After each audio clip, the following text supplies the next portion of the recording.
Okay, are we all set? Yeah, good. Well, wow, I honestly wasn't expecting the turnout that I see before me, so that's fantastic.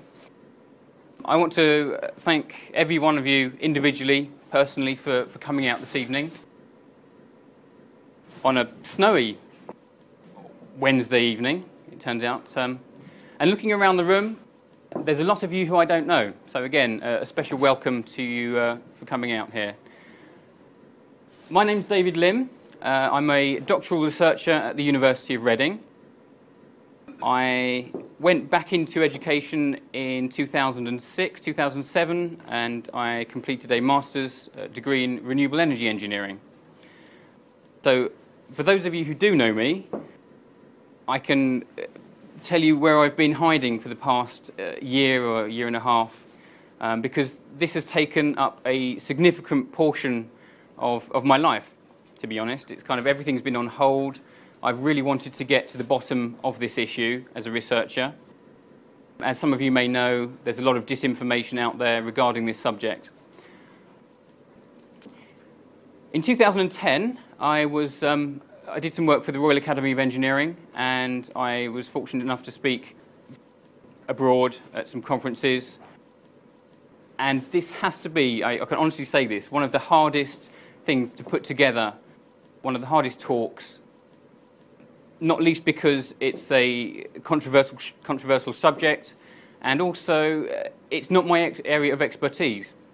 I have looked at this to a point, though, where I'm sufficient and comfortable enough to speak to you about what I've found. So I hope you will glean something from this. Geoengineering affects everybody. I think I put in my article, if you breathe, it affects you. So from children to the elderly. So when I've been putting this together, I've been wondering how I'm going to pitch it. Do I want to start at the base intro level, or the veterans in the subject who have looked into geoengineering and weather modification? So I've hit right at the base. So I've started right at the beginning. So I'm assuming that there are people out in the audience who know absolutely nothing about geoengineering. Having said that, I've looked around the room and I can see some very articulate, intelligent people. So I'm going to work you quite hard, and I make no apology for that, because there's a lot of information to get through. It's a huge, huge subject, and breaking it down into manageable chunks, putting it into plain English, has been interesting, to say the least. So, increases in extreme weather, food prices and illness. The unspoken connection is the title. Okay, so the journey. I've called it a journey as opposed to content. I think content alludes to the fact that there might be an ending, but I don't particularly want there to be an ending to this when you leave the hall this evening. I really hope, if I do my job well, to inspire you perhaps to look into some of this yourself. Because I've learned from experience in this area, me telling you this means absolutely nothing unless you do something for yourself, unless you look, and I will direct you as to where to look, because it is a minefield. So I'm going to hit you straight with it up front, the unspoken connection. I'll give you some bullet points as to where we're going with this. Then I'm going to have a chat about the government and where they lie on the governance issues of geoengineering. Then I'm going to show you a few photographs of what it looks like. Then talk about the impacts. And then this huge question that everybody's asking, why are they doing it? Why is this happening to us? I'm going to help you navigate those murky waters with the research and point you in some directions and describe to you what's happening out there. And then I'm going to end up with some good news. Unconventionally, I'm going to start with a thought experiment with all of you, okay? So just roll with me on this. So, as and when you're comfortable, I want you to close your eyes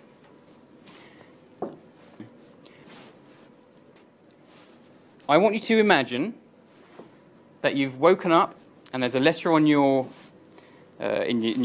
on the box or on the floor, and you open the letter and it's a random invitation to a Queen's garden party.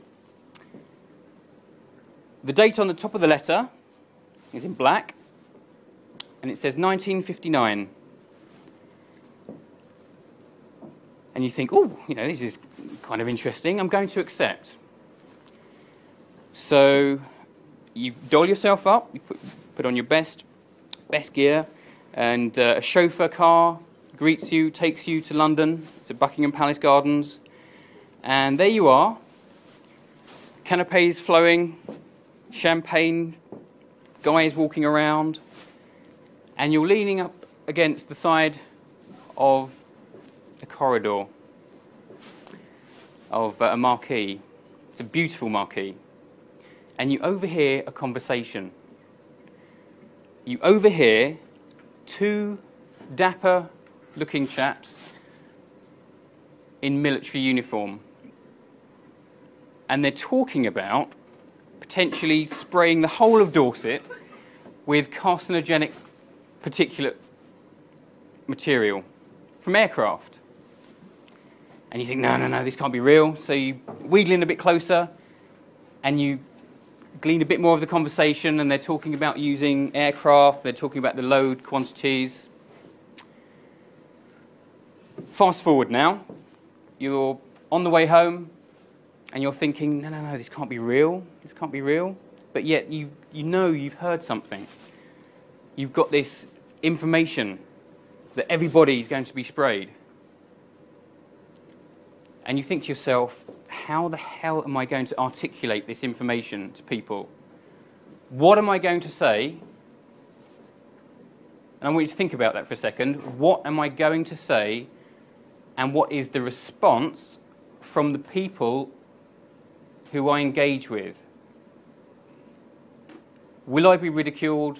How are they going to accept this information? Are they going to think I'm mad? Okay, now, I want you to open your eyes now. I hope you kind of got that mental picture there, because that's exactly where I am now with this. And that's where a lot of people are with this.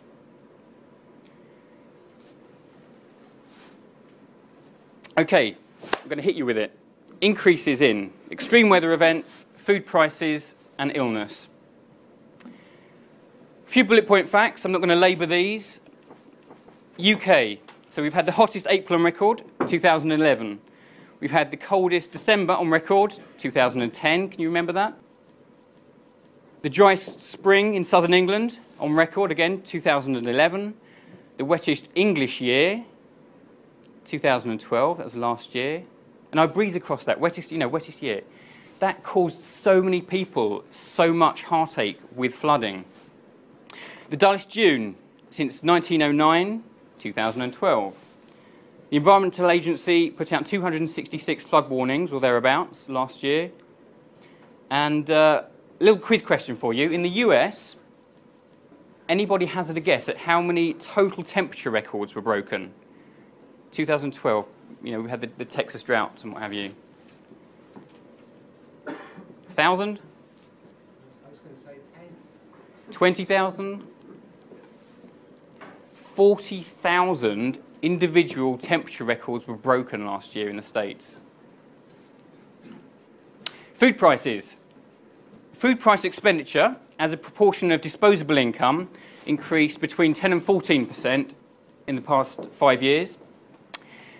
Hedge fund investments have risen from $50 to $400 billion over the past, 1999 to 2011.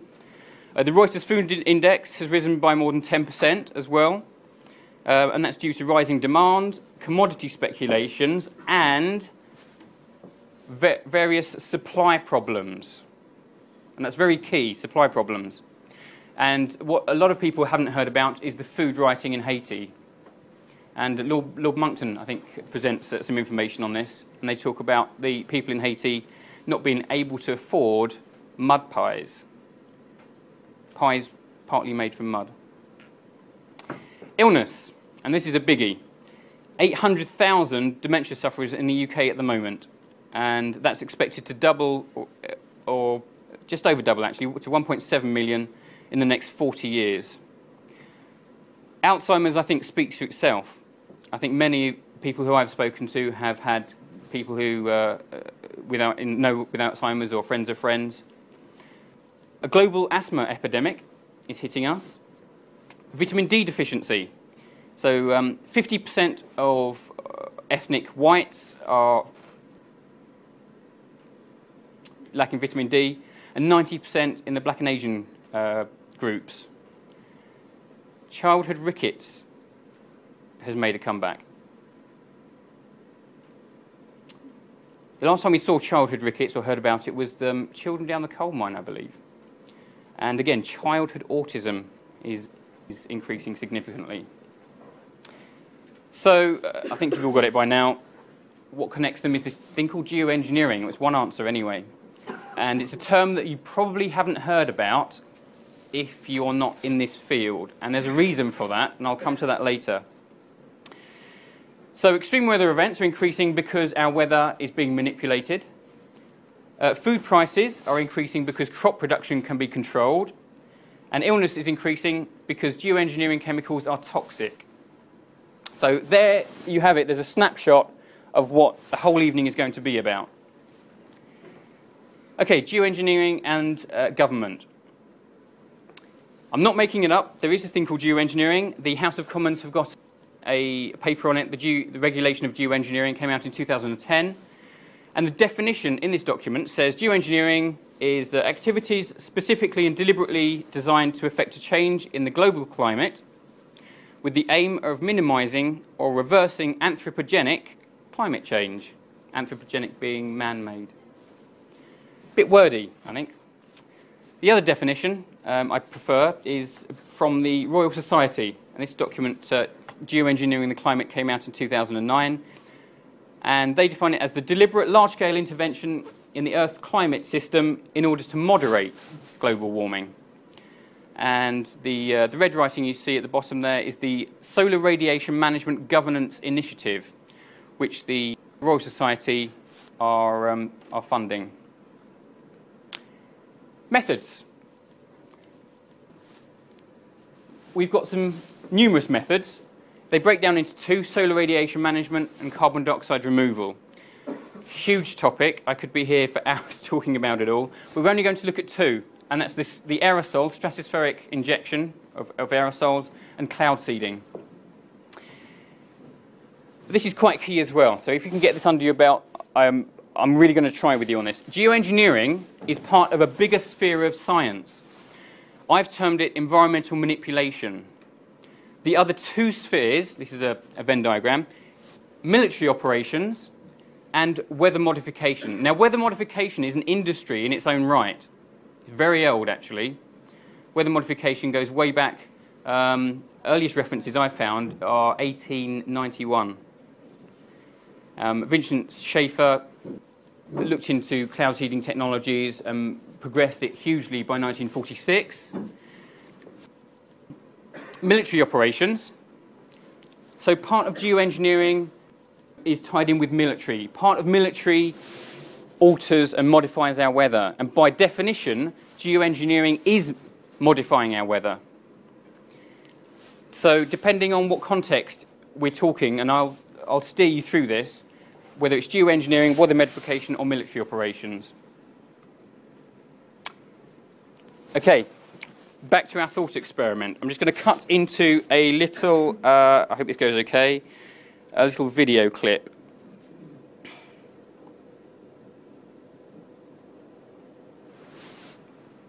It can tonight reveal the true extent of the germ warfare tests carried out in the southwest. Government documents show much of North and South Devon and parts of Somerset were used for experiments similar to those conducted off the Dorset coast during the 1960s. An independent inquiry has already been ordered into the Dorset trials to determine whether or not they've affected people's health. In a few minutes, we'll be speaking exclusively to the man in charge of this inquiry. But first, our environment correspondent, Simon Hall, has this special report, which includes film of the trials never previously seen on television. the germ warfare trials carried out in the 1960s and 70s were highly secret. This previously unreleased film of the experiments as they happened. Their existence was revealed last year when secret documents were declassified. They were thought to be carried out mainly in Dorset. A spotlight investigation has, though, discovered they were far more widespread than was previously thought. Other trials tested how the germs would survive in different conditions in different areas. These were based not on releasing a gas, but instead on exposing a narrow thread of material coated with E. coli to the air. These tests were carried out in January 1967. The threads were exposed first from a ship just off Ilfracombe, then on 5 other sites running through Somerset down to the sea off Dorset. I want you to hold that in your thoughts for just a second. So that was E. coli, bacteria. First tonight, Spotlight can reveal the Dorset village, which has suffered a series of birth defects, was exposed to enormous quantities of chemicals in 1959. Families in East Lulworth are already demanding a public inquiry into germ warfare tests carried out in the 60s. Now documents show chemicals were dumped by aircraft over Dorset in quantities that were up to 1,000 times greater than the rest of the country. Our environment correspondent Simon Hall has this exclusive report. The aim of the airborne tests was the same as those carried out from ships, to examine how vulnerable Britain was to a germ warfare attack. This, though, is the first time a chemical known to be toxic was used, zinc cadmium sulfide. Scientists say that cadmium is the most worrying component. It is carcinogenic, and studies have shown it can cause birth defects in rats. It's unclear if it could have the same effect in humans. Its health effects include damage to the lungs, kidneys, and to the liver, and also cancer of the lungs and prostate have been found. The test was carried out in August 1959. A plane flew above the North Sea, then along the English Channel, spraying the chemical. Typical numbers of particles detected were 0, 1, 8, 12, and a maximum of 38. But when the plane reached the end of its track, something happened. That resulted in Dorchester sampling 4,315 particles. There was no sample point at East Lulworth, but it lies directly in the chemical's path. Okay, so the date on top of the letter I described was 1959. Yeah. So I got an apology. It's a kind of bit of a wacky thought experiment because it was real.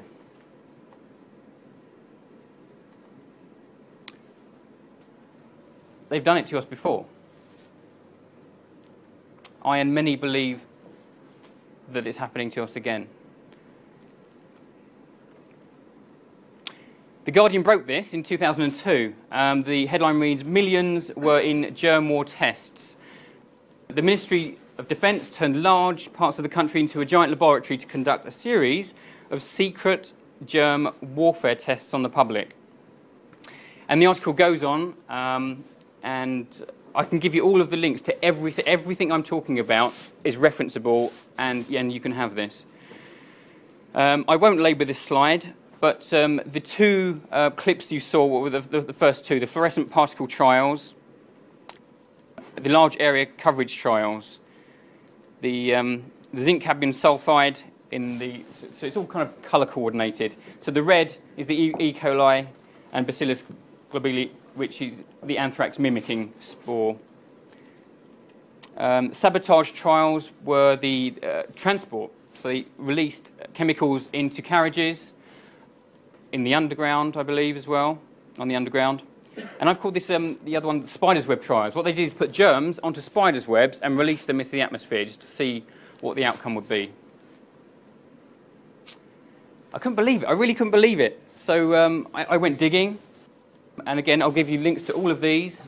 And I came across and found all of the unclassified documents. And if that wasn't bad enough, with the bacteria, in 2001, the BBC broke this story, rainmaking link to killer floods. you remember the Lynmouth floods? Some of you maybe, yeah, 1952, just up the road from here more or less. 35 deaths in the infamous Lynmouth flood disaster came only days after RAF rainmaking experiments over southern England, it has emerged. And then it goes on to talk about 90 million tonnes of water swept down the narrow valley, destroying buildings. Right, what do you think the official government's position is on geoengineering? Don't panic, we're only considering geoengineering chemicals. No activity is taking place at the moment. People have written to their MP, and the standard reply is that no activity has been taking place. They have no reason to believe that chemtrails are being sprayed in our skies. So what does it look like? So for those of you who haven't, I'm talking about the aerosol part of geoengineering now. This is in China. Could you, sorry. Yes, sorry. That's in China. That's in the States.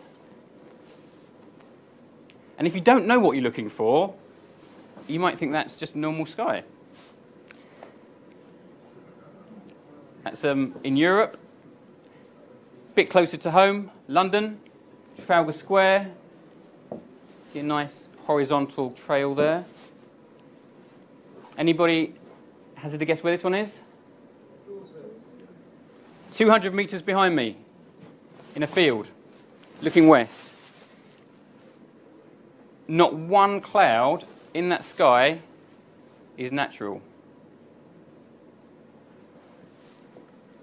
This was one of the worst days I've ever seen in Trent, and this only happened 2 weeks ago. It was on the 15th of March, and again, the only cloud that's natural is this little grey area here. The rest of the sky was covered in this murky haze.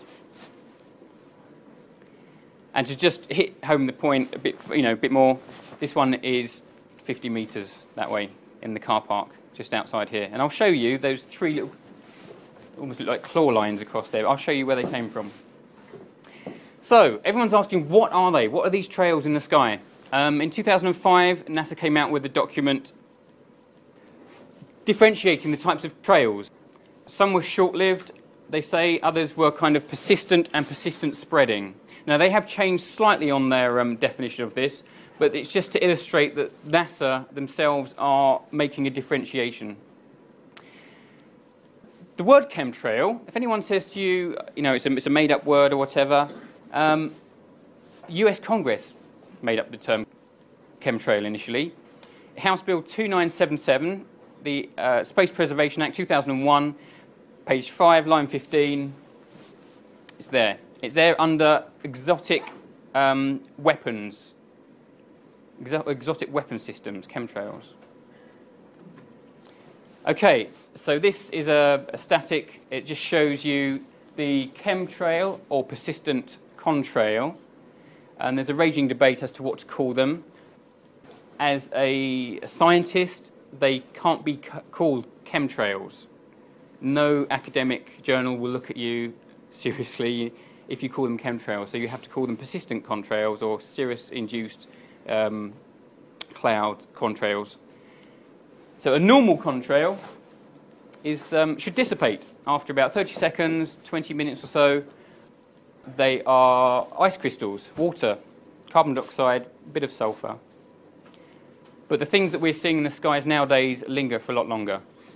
NASA is on record saying that some of the chemtrails will last about 20 hours. And just to kind of demonstrate that it's not all photoshops, I'm going to flick to a video. Do you remember the 3 lines that I said that were going across just out there the other day? So the top one, you'll see, is a chemtrail or persistent contrail. The middle one is an old chemtrail. It's turning into a big fluffy cloud. And the bottom one you'll see is a normal contrail, a vapor trail.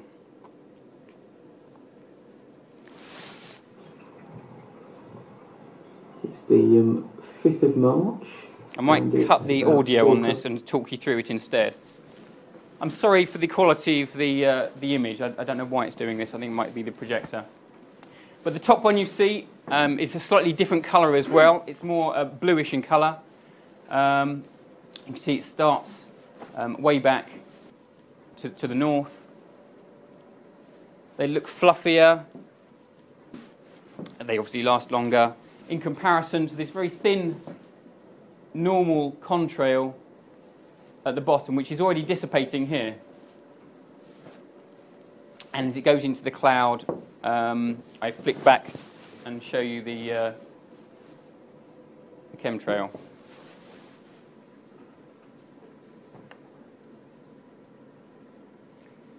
So essentially, they have very different characteristics. This is a chemtrail up close. Some of them have funny bursts in. This is quite a common one you'll see.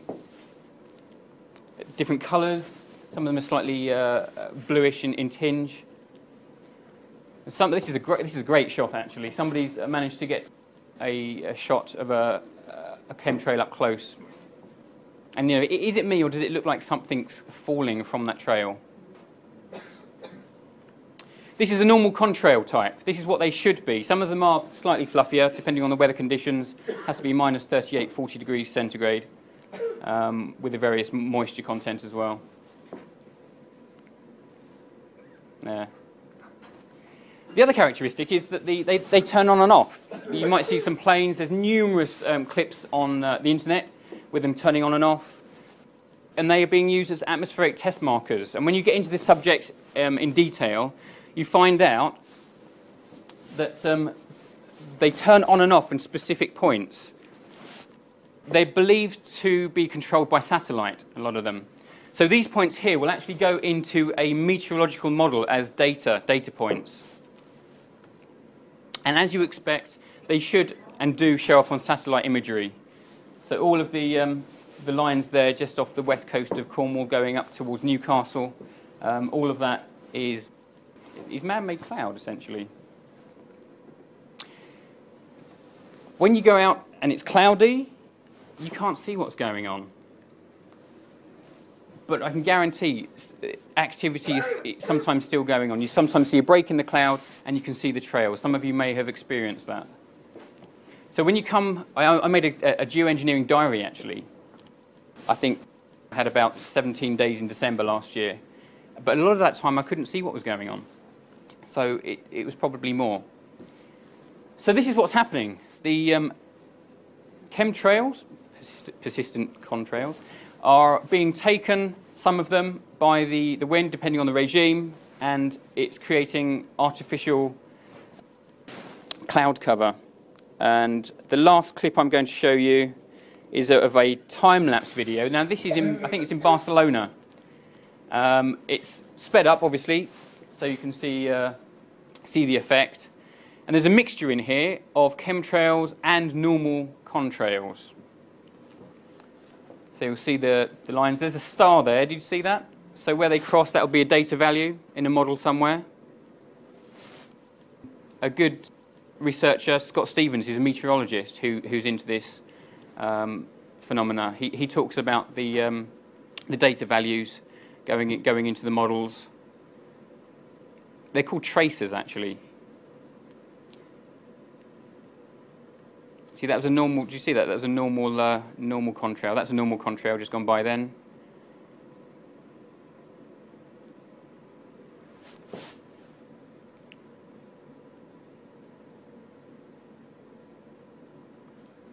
There's a lovely one here, actually. I think it's this one here. You can see it curling round.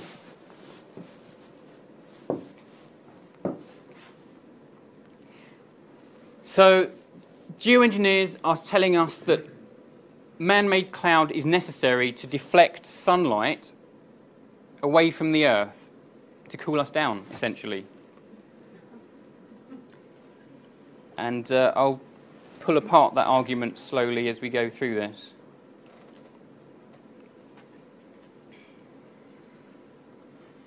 Right. Okay. Commercial airline. When I showed this to my wife, she said, "Oh, they've forgotten a passenger." No, they're obviously military. Flight tracker, you can track commercial airline on Flight Tracker 24, and a lot of the movements in the sky you can't see them on the on this tracker software, so they have to be military. KC-135s, KC-130, KC-10s, Boeing 747s. These are the aircraft types that are commonly being reported. However, commercial airlines also leave chemtrails, and I'll get into that in a bit more in a moment. This is, I must say, this is circumstantial evidence. This is unconfirmed. However, these do demonstrate the ability to outfit an aircraft with carrying capacity for liquids. This one's circulating on the internet, and you see people saying, no, this is in a factory. It's in a factory. But when, again, you look in detail at some of the letters and the wording and the backgrounds, you follow this patent through. This is US patent 7413145B2, and it leads to this. So, and this is an aerial delivery system. Okay, somebody asked me earlier about HARP. HARP is an acronym. It stands for High Frequency Active Auroral Research Program or Project. This is a ground-based technology. It became live in 1999. I think the first array became live. And what they are, they're 70 to each aerial is 72 feet high. There's about 150 to 180 in an array, and these things are about 2 or 3 times the area of a football field. And they beam into the ionosphere between 1 to 3.5 billion watts of radio energy. So what this does, it changes the characteristics of the ionosphere. So if you can imagine like a heat column going up there. And as many of you might know, the jet streams, there are 3 major jet streams that go around the planet. And when the jet stream comes into contact or nears this rush of heat, it has to go either way. It doesn't like going through it, so it has to go round. And that's how you can start to push the jet streams north or south. And when the radio energy hits clouds, these are the type of cloud conditions that it makes. So it's like a rippling, like a mackerelling, or like a corrugated effect. Here's one with a chemtrail running through it. This one's kind of interesting. Very pillory-like clouds with a definite edge. If I was doing a modeling simulation of this cloud using computational fluid dynamics, you would not have this phenomena occurring unless that there was an external stimuli. This arching effect, it doesn't happen in a liquid unless there's something making it. Punch hole cloud. So again, you see the rippling effects with this big hole in the middle. Okay, now I'm going to move on to some impacts, talk about the impacts of geoengineering. So everyone's saying, what's in these aerosols? What's being sprayed? The Royal Society say we're spraying, or thinking about spraying, sulfur dioxide. However, they've changed it slightly. I'm up here now. Geoengineering, sulfur dioxide. David Keith's on record. David Keith is a geoengineer pushing this thing forward. And he's saying, we're thinking about using aluminium oxide now because of the volumetric radiative forcing properties. Lighter, probably cheaper, and more effective. Barium, strontium, and salt. Proposals have been put forward to actually put seawater into the clouds to make them more reflective. Moving on to weather modification. Silver iodide. They knew about this stuff back in the 40s. Again, barium, nitrogen, nanosilver, and p-dichlorobenzene. And on the military side of things, you have aluminium-coated fiberglass, and these are put out for radar, fuzzing noise. and barium salts. The two at the bottom, sulfur hexafluoride and trimethylaluminium, is what is being added to normal jet fuel, and they have neurological effects. They cause short-term memory and all sorts. Again, all on record. So the other chemicals and particles, thorium, cadmium. Cadmium was the one, cadmium sulfide within the clip, carcinogenic. Chromium, potassium, titanium, magnesium. Arsenic's been found, manganese, lead. In total, 49 different chemicals have been reported. Okay, there are 3 other class of particulates that are being found. Polymer nanofibers, desiccated erythrocytes, and erythrocytes are freeze-dried red blood cells, mold spores, and fungus. So for the aim of this talk, I'm not going to go into those areas. I may do another talk in the future where I unpack that a bit more. So yeah, what goes up must come down.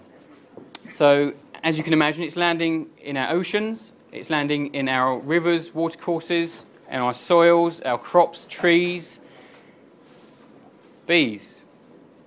People have been wondering where they've been going. Livestock, our pets, and if it's landing all of this, landing on all of that, what else is it landing on? And this is for me, all of it's horrific, but it's landing on us as well. So the environmental impacts, we're seeing acidification of our oceans. The soil pHs are becoming slightly more alkali. Our crop is starting to suffer in different ways with adiabatic stress. The yields are reported to be lower in many instances. There's a phenomenon, especially in the States, where trees are dying.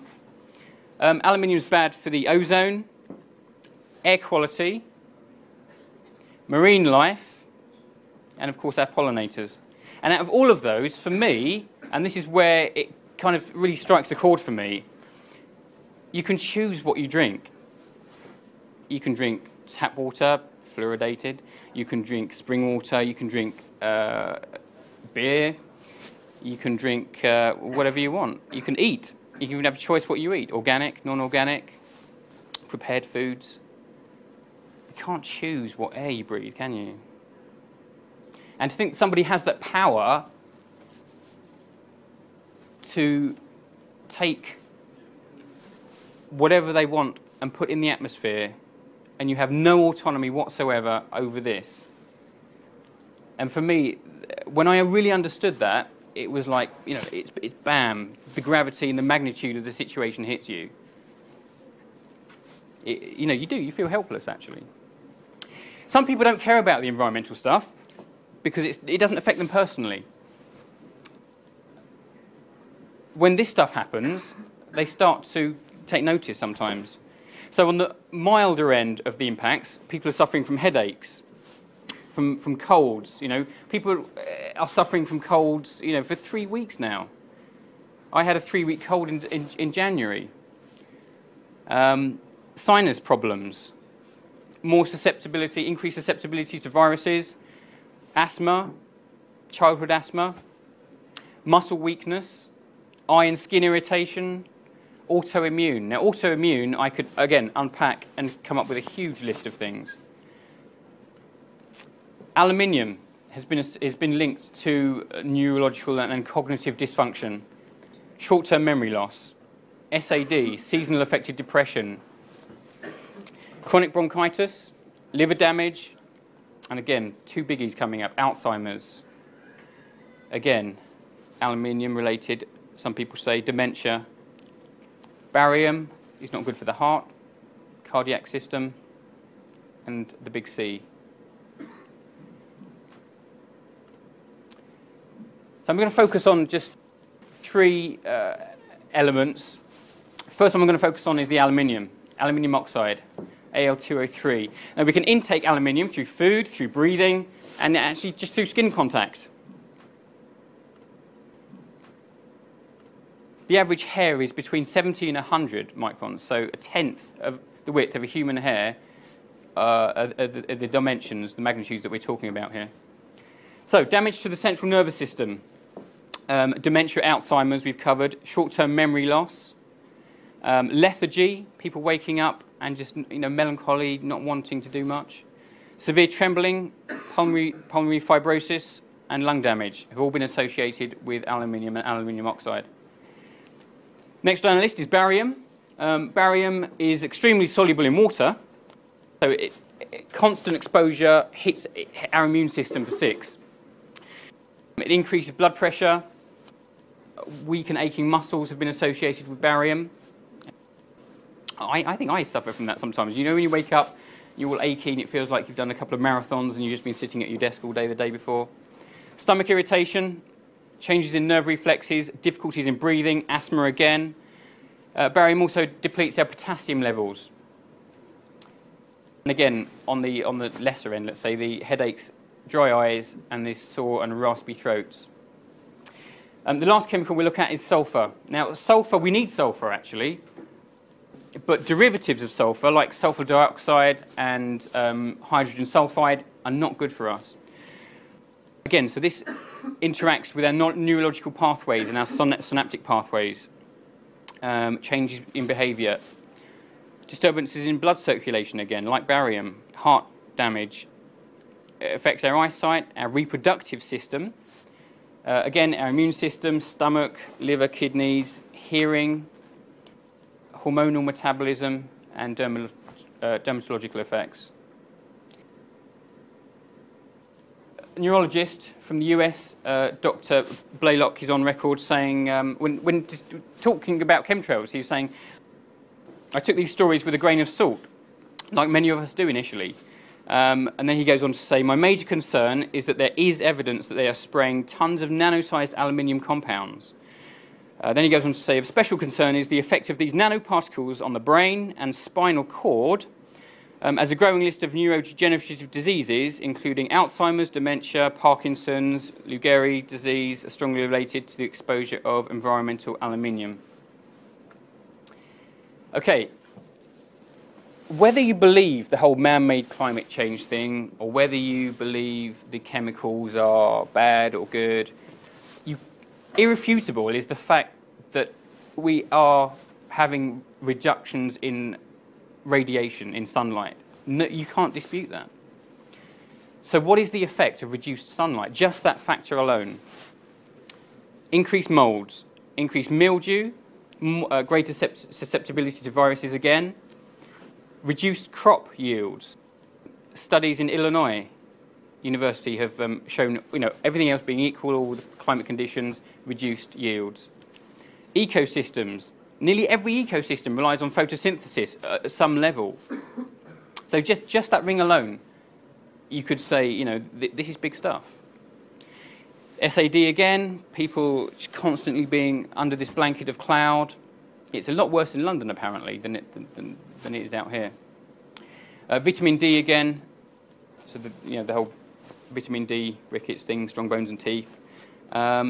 And this one's a bit odd as well, solar PV. So you have government pushing renewable energy technologies, solar PV. We're having huge investment of solar over the past few years, but yet people are reporting 40, 50, 60% drop in solar output from this excess cloud cover. And yep, organisations are reporting on it. The BBC in 2005, why the sun seems to be dimming. In this article it says there was a staggering 22% drop in sunlight, so that's average, falling by 10% in the US, 30% in former Soviet Union, and 16% in the British Isles. Dimming appears to be caused by air pollution. Our Met Office has now got a global dimming section on the website. It's got an aerosol research manager, Dr. Jim Hayward. So if all of this is happening, wouldn't you expect to find stuff in test samples? You would expect to find some of this, some of the events, kind of spiking on graphs where heavy spray days are occurring, with drinking water and our rain, air and soil. Human samples have been tested, blood and hair. this is what we're finding. This is what we're finding. Most of the tests so far, the body of research is being conducted in the United States. We are a little bit behind on the testing. But essentially, I've just pulled out a few. I'll give you some references to loads of test results. But I think you're doing amazingly well for your attention at the moment, so I'm not going to labour this. Rain and snow samples. No aluminium is meant to be found in rain, really. It just doesn't, it's not naturally occurring. So normal rain levels are between 0 to 0.5 micrograms per litre. And in the red, you see some quite startling results. Barium also. So in Lincolnshire, we had 70 micrograms. In Portsmouth, there was 350 micrograms reported. Drinking water again, safe levels, 0.05 milligrams per litre, or 50 micrograms per litre. This is a test result from, I think this is a New Zealand one. So 0.19 micrograms per litre on the upper end of the limit. This is an air sample from the States, the Phoenix. The blue bars you can see are the actual reading from the test, and these tiny little black bar lines are the MCL, which is the maximum contaminant level, or the toxic limit. And again, I'm not going to go into that. I think it speaks for itself, really. Okay, this is the big one. Why? Everybody's asking, why are they doing this? Why? Why would the government be doing this to us? So, I believe that the sales pitch to us is, due to man-made global warming, the planet needs to be cooled. That's what the IPCC are saying, the Intergovernmental Panel on Climate Change. They're saying we need excess cloud cover to bounce the sunlight, redirect it out back into space. However, the climate change science isn't settled. And this is where I've jumped into it from my research. From looking at the IPCC models with my mathematical modelling of domestic energy use, the IPCC is a kind of political organisation. It's not scientific. And this is the big risk, when you start marrying political and academic spheres, when policy is funding academia, you're going to get political-driven outcomes. You can't access the original data from the IPCC meteorological climate models. It's lost, it's gone missing. We've had ClimateGate 1 with the hacked emails, and there was a ClimateGate 2 actually. I don't know if many of you know about that. So for me, it doesn't fit. Something doesn't feel right. It's not going right. And when I looked around the subject, and this is the other thing, it's an epistemological issue. Epistemology being how we know what we know. And you have to fit, I've learned that you have to fit everything into context. So you look at climate and then you think, hang on a minute, how does this fit into the wider scheme of things, history, geopolitics, and other issues? Because compartmentalization is a huge, powerful driver in this field. And this is why a lot of professional people don't know about this stuff. It's because they're being compartmentalized. Compartmentalization is everybody working on a kind of need-to-know basis. I kind of view it as a honeycomb structure, where everyone's in their little honeycomb, being busy, going away, coming back again. And what I've been doing over the past year is walking on that little thin edge, looking down at everyone doing their own little thing, and then you put the pieces together and you think, hang on a minute, it's not working, something's not quite right. This is an interesting one I came up with, and many people have sourced this. This is a report by the Club of Rome. Came out in 1991, and if you haven't come across this, it's quite an interesting read. It's called The First Global Revolution, and the UN think tank was tasked with the idea of coming up with various schemes to unite humanity, basically. It came up with it had other aims and objectives as well. Depopulation was another one. On page 75, under the heading, "The Common Enemy of Humanity is Man," quote, "In searching for a common enemy against whom we can unite, we came up with the idea that pollution, the threat of global warming, water shortages, famine and the like, would fit the bill." Some of you have come across this. And then it goes on to say that all of these are kind of human-induced, therefore humanity itself is its own enemy. And I know from a psychological background, as soon as you kind of make people feel guilty, how easy is it to control them, using their guilt against them? So just a quick recap. They're saying we need to cool the Earth, the deliberate intervention in the Earth's climate to moderate global warming, the definition of geoengineering, through solar radiation management, aerosols reflecting light. But NASA came out in 2005 with a newsletter saying persistent jet contrails forming man-made clouds and haze are, quote, "trapping warmth in the atmosphere and exacerbating, making it worse, global warming." You twin that with this study from Mark Jacobson from Stanford University, and it reads, "Atmospheric scientists at Stanford University, California, show that aircraft vapor trails," so we're talking about normal contrails, produce between 15 and 20% of the warming in the Arctic. So again, just to kind of break that down into plain speak, plain English, government scientists are saying more man-made clouds plus more aviation emissions equals cooling. It doesn't add up. Clouds perform two functions. They do indeed reflect solar radiation, but they also act, as some of you know, as a blanket around the globe. So the radiative forcing, the difference between the heat emitting from the Earth and that coming in, it has two forces. And there are numerous studies that say, yeah, putting more clouds is actually going to make us warmer. Okay, so we're getting there. I'm getting to the knockout punch.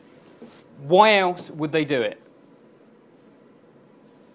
Why else would government geoengineers be doing this if the science doesn't stack up? The first agenda, first and foremost, I think, is to control the weather. And when you can control the weather through various means, you can start to manipulate public opinion with certain things, like getting people to buy into the idea of man-made climate change. I'm not saying man-made climate change, we are, and you have to pick it apart really carefully. Man-made, man. Which men, people?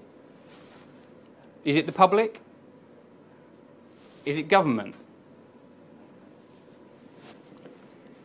Social control mechanism. So when you can control the weather, you can put upon society some very rigid social controls. Control food supply and cost. We all need food. Corporate profit. There are corporate profit motives that I'll show you in a minute to this. Enhance military capability. I think we touched upon it with the HARP and the radar noise. And geopolitical agendas. And these are just some of them. And these are the main kind of 7 that I've identified. So do you remember the Venn diagram with the geoengineering, the weather modification? So weather modification is an industry in its own right. If you have enough money, you can actually pay a weather modification company in the States to fly over your town, your county or your state to modify the weather.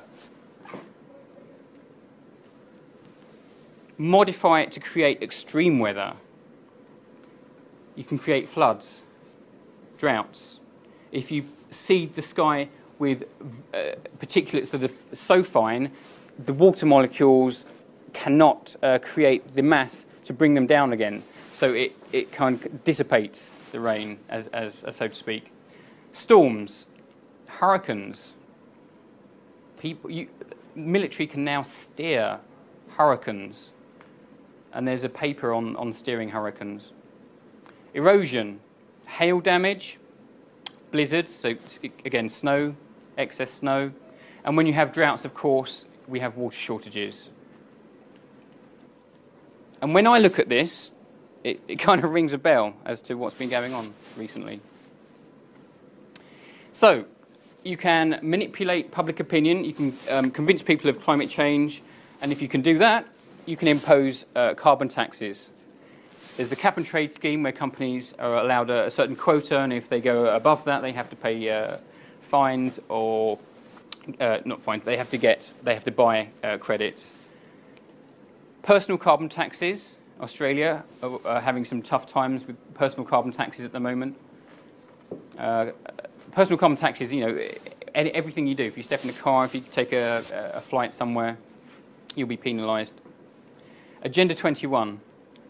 Those of you who know about Agenda 21 will know that this document does not leave out anything in modern society at the moment. It's another talk in its own right, but essentially it's there to facilitate the management of resources, people, population. Okay, so I'm getting onto the weather derivative now. You can bet on the weather through the Chicago Mercantile Exchange. You can bet on the weather through insurances. If you're a farmer, you can insure, let's say, 1 acre of crop. Let's say that 1 acre can make you £100. You can insure it for £1,000. So if you have knowledge on a large scale, if you have knowledge of how the weather regimes are going, you can make some serious money. Commodities trading on the futures market, again. This is a little page from, a little diagram from the CME, and it talks about there being nearly 1 million contracts by 2008, so there's probably well over 1 million now. WSI is a company I just picked out the hat as a weather kind of trading company. So it reads here, the only thing more powerful than weather, this is their homepage, is our ability to help you profit from it. And this is one from The Independent. It reads, Goldman bankers get rich betting on food prices as millions starve. In the States, energy companies already modify the weather.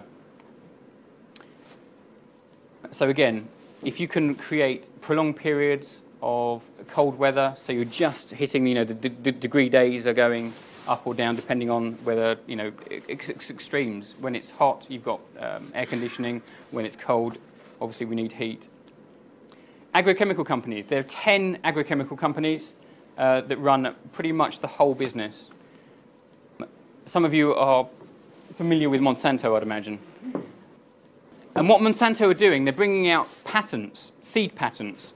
They're bringing out aluminium-resistant seed patents, sorghum seed patents. And for me, this is the daddy of all patents. This is a stress-tolerant plants and methods thereof. And it talks about adiabatic stress in plants. And if you like any of these foods, this is in the patent, they're proposing to genetically modify these seeds. So as a farmer, you are farming organic or natural seeds, and if you're having your harvesting patterns interrupted through adverse weather, the only way you can survive is to either go GM or you start diversifying. And going GM probably is on the cards for many farmers. And again, GM's a whole other topic for another day, perhaps. There are many studies talking about GM foods being associated with many negative health impacts. So there's, again, a corporate profit motive within the agrochemical industry. This is a quote by Dr. Vandana Shiva. She's a renowned physicist in India. She talks about Monsanto. She says, if they, Monsanto, control seed, they control food. They know it. It's strategic. It's more powerful than bombs. It's more powerful than guns. This is the best way to control populations of the world. Social control. Going into a bit of sensitive, awkward territory here. The Kissinger report came out in 1974. the NSSM, the National Security Study Memorandum. Quote, since population growth is a major determinant of increases in food demand, allocation of scarce resources should take account of what steps the country is taking in population control, as well as food production. In these sensitive relations, however, and this is it is important, in style as well as substance, to avoid the appearance of coercion. So what they're saying is, we have to avoid being seen to manipulate the food because we want to manipulate the population. Again, it's a huge topic, depopulation. Agenda 21, I think I mentioned before, and this policy document came out of the Rio Summit in 1992. Essentially, it was to achieve sustainable development through the management of natural resources and population, using land use restrictions and requirements. And it had some goals, and the decisions from this policy should be based on environmental impact through three main components: global land use, global education, and here's the biggie, global population control and reduction. A quote from Dr. John Holdren, and he is the science advisor to President Obama. Quote, a program of sterilizing women after their second or third child, despite relatively greater difficulties of the operation than vasectomy, might be easier to implement than trying to sterilize men. Quite, yeah, it raises a few eyebrows, I'd imagine, when people read that. And if you Google, depopulation quotes, or if you get into it, there is a credible literature out there talking about depopulation. Enhanced military capability, another agenda. And then the famous weather modification experiments were during the Vietnam War, called Operation Popeye, and they flew 2,600 rainmaking missions over the Ho Chi Minh Trail to create adverse conditions, flooding, so they could disrupt the food supplies coming in. And the slogan at that time within the US soldiers was "Make mud, not war." And the planes they used were the WC-130As. And again, I'll give you links to all of this. Here's an interesting one. The US Air Force came out with a report. You can't see the title there, so I've blown it up for you. Weather as a force multiplier, owning the weather in 2025. What can you do if you own something? You can sell it. You can sell the weather. I haven't heard much about selling weather, but my gut is telling me that it might be around. I wish I'd covered this up, the date here. Some of you have seen it. Others are engaging even in an eco-type of terrorism, whereby they can alter the climate, set off earthquakes, volcanoes remotely through the use of electromagnetic waves. And if you haven't seen the date, 97. I found a similar quote, actually, going back to 1975, where they talk about we can create hurricanes and we can steer hurricanes and we need a treaty. And there's in 1978, there was the Environmental Modification Treaty that was ratified by many countries, saying that we can't use this technology. It's just, it's too dangerous. Scalar weaponry, it's called. And a lot of the geoengineering stuff was born from this. There's a model out there called the Variable Terrain Radio Parabolic Equation Model. And this was the kind of embryo for a lot of the experiments and geoengineering stuff that I'm talking about. Telegraph, May 2011. It reads, Mohammed Ahmadinejad says, Europe stealing Iran's rain. And it goes on to say, he quotes, it says, according to reports on climate, whose accuracy has been verified, European countries are using special equipment, I'll get to that in a minute, to force clouds to dump. And he's talking about water, rain. By doing so, they prevent rain clouds from reaching regional countries, including Iran. The special equipment that he's alluding to is the HARP stuff, is the scalar weaponry. HARP can create earthquakes and tsunamis, actually. You'd expect whistleblowers to be in this kind of field. One of the questions I get is, if all this is going on, how comes nobody's stepping forward? If this is so big, how comes nobody's coming forward? Well, there have been. People have come forward on this. And a very, very courageous Swedish politician, Pernilla Hagberg, came forward. And she says, quote, "These trails contain a multitude of chemicals, viruses and heavy metals such as aluminium that influence the weather. This is a controversial and extremely sensitive issue that is very interesting to examine. I know there are several politicians who want to, but do not dare." And this is the geopolitical bit. To be able to control the weather and use it for their own purposes is very advantageous for power structures. So there's an acknowledgement there out in mainstream media that this is going on. Do you remember me saying at the beginning that it was kind of a really fraught area of research? There's information, there's really good information actually, there's disinformation, and I've kind of put together a slide to articulate this concept. Here's poor little me, about a year ago, trying to get to the truth. Geoengineering is also known as solar radiation management. It's also known as stratospheric aerosol geoengineering, SAG. It's also known as weather modification in different contexts, and the states are going on about climate remediation. Semantics, it's a semantics game, it's a word play game to throw people off the track. You throw in some persistent contrails, some chemtrails, some EMF, electromagnetic frequencies, and here it gets interesting. You throw in the aliens, the conspiracy theories, paranormal, the UFO stuff, the astrology. So what people do is go chemtrails, Google, Wikipedia, and it says, yeah, it's a conspiracy theory.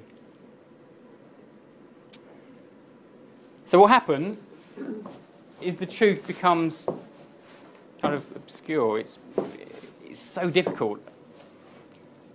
As somebody looking at this, with a normal 9 to 5, to get to the point where they're comfortable to speak out and not feel ridiculed, or even if they do, they've gone beyond it.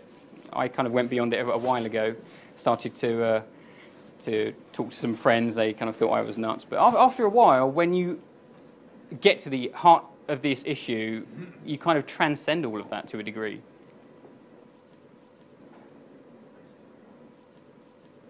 So I've put together an A4 sheet to kind of steer you away from some of the other stuff. Interesting as they are, I must say, all of the subjects kind of up there are interesting in their own right.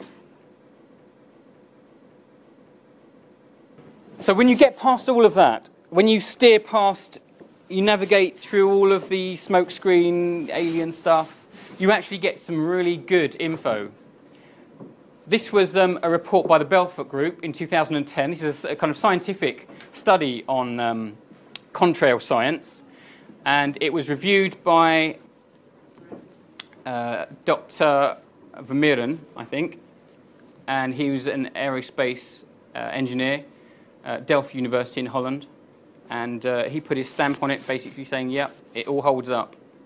It all holds up. And then he passed that to a Belgian mayor, and the mayor then put it in front of the United Nations, NATO, and a host of embassies to no avail. A.C. Griffiths, if I introduce you to this guy, very courageous guy, very courageous. He's no longer with us. He started talking about all sorts of issues. He used to work for the CIA. He did work for the CIA. He did some work for the US Air Force and the NSA, the National Security Agency in the States. And yeah, he held the cryptographic clearance for various things, and one of them was the Project Cloverleaf. And for those of you who know, Project Cloverleaf is the name given by the military and the pilots to this geoengineering program. So yeah, quote, the aerosol program, the chemtrail program. I'm actually talking about getting inside the program at Wright-Patterson Air Force Base where it's being managed. And there are numerous. Again, on the data sheet, I'll give you some guides to other whistleblowers. And again, good information. You get past all the smoke screening stuff and you start to find patents that talk about stratospheric Welsbach seeding for reduction of global warming. Now, Welsbach materials are oxides of metals. So in this patent 5003186, it talks about adding tiny particles to fuel of jetliners, being aluminium oxide, thorium oxide, and it talks about the size of them being 10 to 100 microns. You'd expect to find academic studies, and again, there are many. In 2010, the BBC spoke about a study by Hayward et al. In 2009, and it's called A Case Study of the Radiative Forcing of Persistent Contrails Evolving into Contrail-Induced Cirrus. So that they can't use chemtrails in academia. And this is a good one. I want you to follow this. There, again, apologise for the quality, but down the east coast, we see the circles laid by military aircraft, and these are the circles that they're wanting to observe. Now, these are persistent jet contrails, chemtrails. The T's you see here are the tracers. So where they cross will be, again, the data values, so they can see what the the wind is doing at the altitude. And I'll run this in increments of half-hour steps. So that's half an hour later, 1 hour later, 1.5, 2 hours, 2.5 hours later. So pretty much, with the addition of some other chemtrails here, the most of the central and East Midlands, all the way up to Newcastle and the south, the Isle of Wight, is covered in man-made cloud. 2.5 hours. So what's happening, I'm finding, is you wake up and you see some, really big spread contrails by 6 o'clock in the morning, and you see some lighter ones go over 7, 8 o'clock, and then bam, 11 o'clock. It's either hazy or the low-level cumulus cloud comes in and you can't see what's going on above. Right, I'm going to firstly congratulate you, actually. One of the reasons when you engage with people with this, they don't want to hear it. They don't want to hear it. Who wants to know about bad news? Nobody. So I congratulate you. We're not talking about a Euro lottery win and each of you got $500,000 to spend on houses and cars and stuff. I think a lot of you came here this evening expecting to hear kind of challenging bad news. So yeah, it's commendable because a lot of people just don't want to come into this area. And the good news is this. You hear people go, yeah, but what can we do? What can we do? And government wants us to feel, totally apathetic to all of this. The Solar Radiation Management Governance Initiative, again, funded by the Royal Society, they govern the issues around geoengineering and how to approach the public with it, those kind of issues. You can get some meeting minutes, and they're governed by a set of principles called the Chatham House Rules. And for those of you who are looking into, societies, old societies, Chatham House, fascinating. I thoroughly recommend you look at, the Council on Foreign Relations and the Royal Institute of International Affairs. Again, another talk. So if you Google SRMGI, so Radiation Management Governance Initiative, goals, concerns, principles regarding SRM research, you get this link and it takes you to a PDF, and it's the meeting minutes, and they're all kind of P's. And the Chatham House rules are, you can report what's being said, but you can't report who's saying it. In yellow, talking about geoengineering, it says, general public because A, they pay for it, B, they have the power to stop it. Keep them informed, and this is another icky one, keep them informed of what geoengineering is, but don't necessarily ask their permission. Go ahead and do it, essentially, when you read between the lines.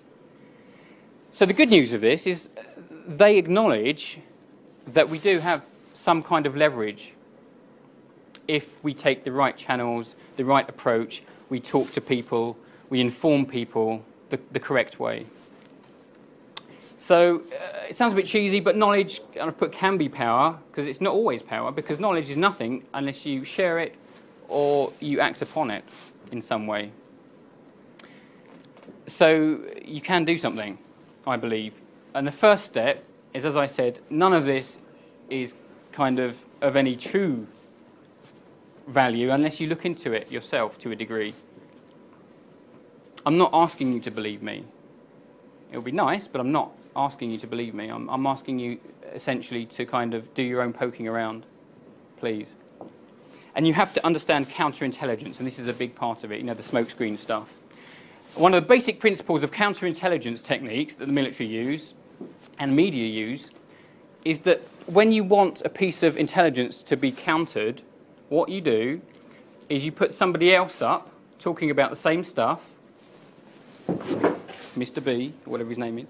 Yeah, you know, geoengineering's really bad, the government's really bad, aliens, you know. And by association, I'm going to be taken out with him. I'm going to be made crazy. Oh yeah, that David guy, he talks about geoengineering as well. Same as the alien guy.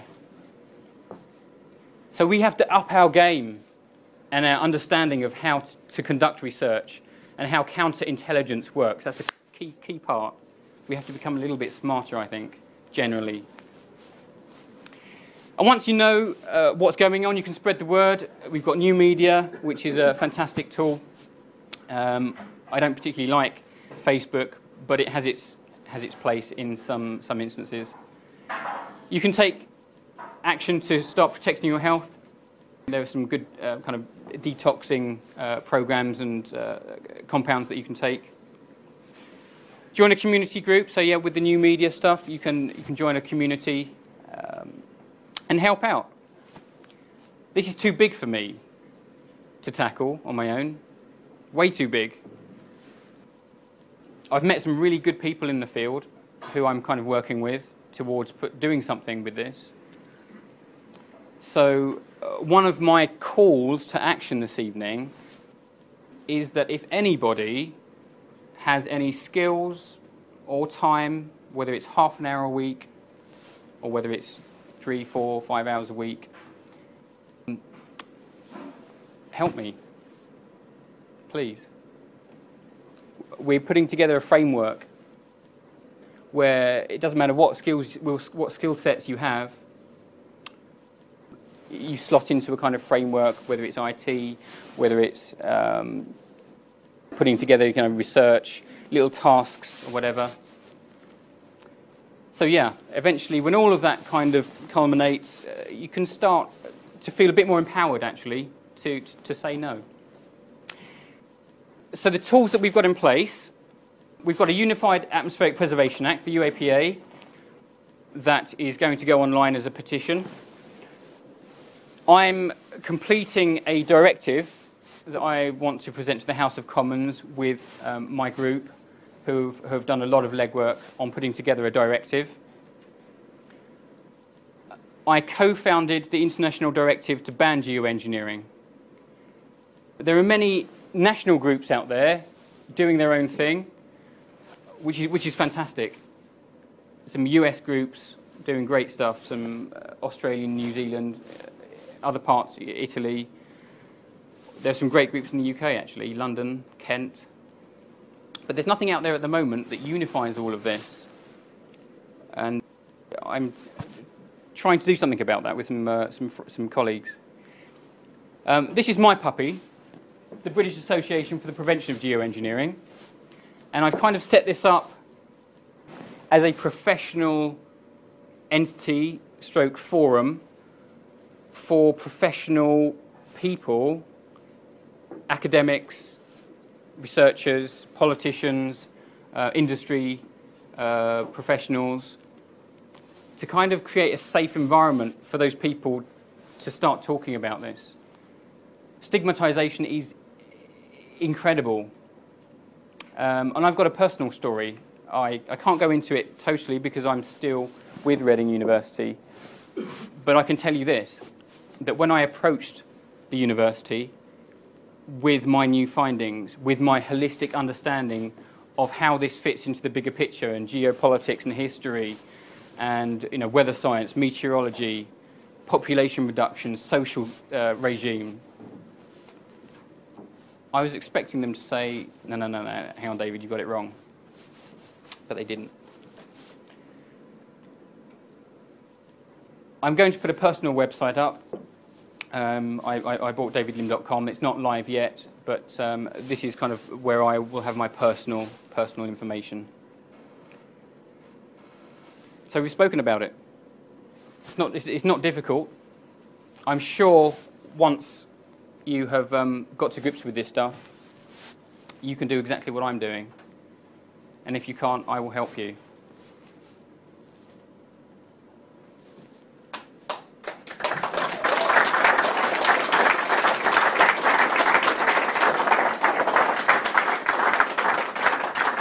I just have one last slide very quickly, and there's some people that I need to thank, actually, and probably in this order as well, because my wife has put up with me harping on about this stuff, constantly for the past year or so.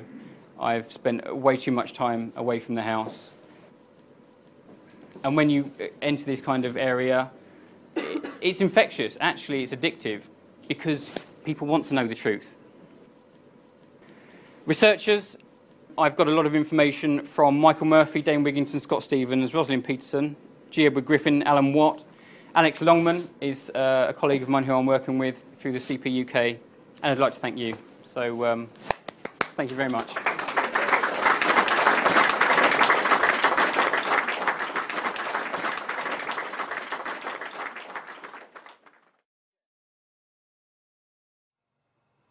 Thanks for your attention indeed. I hope you enjoyed the introductory talk to geoengineering. It was more an overview of the subject for those who know absolutely nothing or very little. There is a datasheet that I refer to in the talk, so if you would like a copy of that, email me, let me know who you are, and I'll endeavour to get a copy out to you. The sheet just has some links and references to the information that I've used. There was a questions and answer session as well after the talk. It lasted an hour and a half, so I've left it off this clip just to keep it manageable.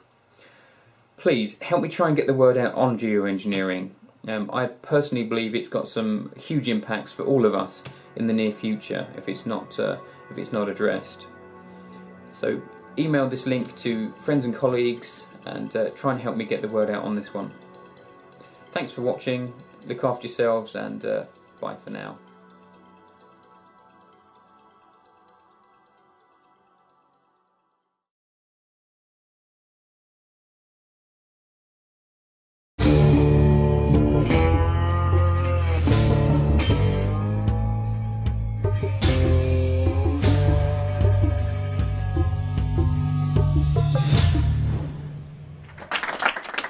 Thank you, John. And I have to thank Joe for inviting me, and I must say this is my second time in Liverpool ever, so I'm going to look forward to tomorrow and having a poke around your gorgeous city. A little correction in the bio: I was at Reading University. I am now, I've now graduated, I'm now an independent researcher. Yay! I'll get to that in the Q&A. It's a bit of a touchy story. They're throwing their solicitors at me, but I'll elaborate in a minute. So thank you for having me. Climate engineering, it's really not the answer.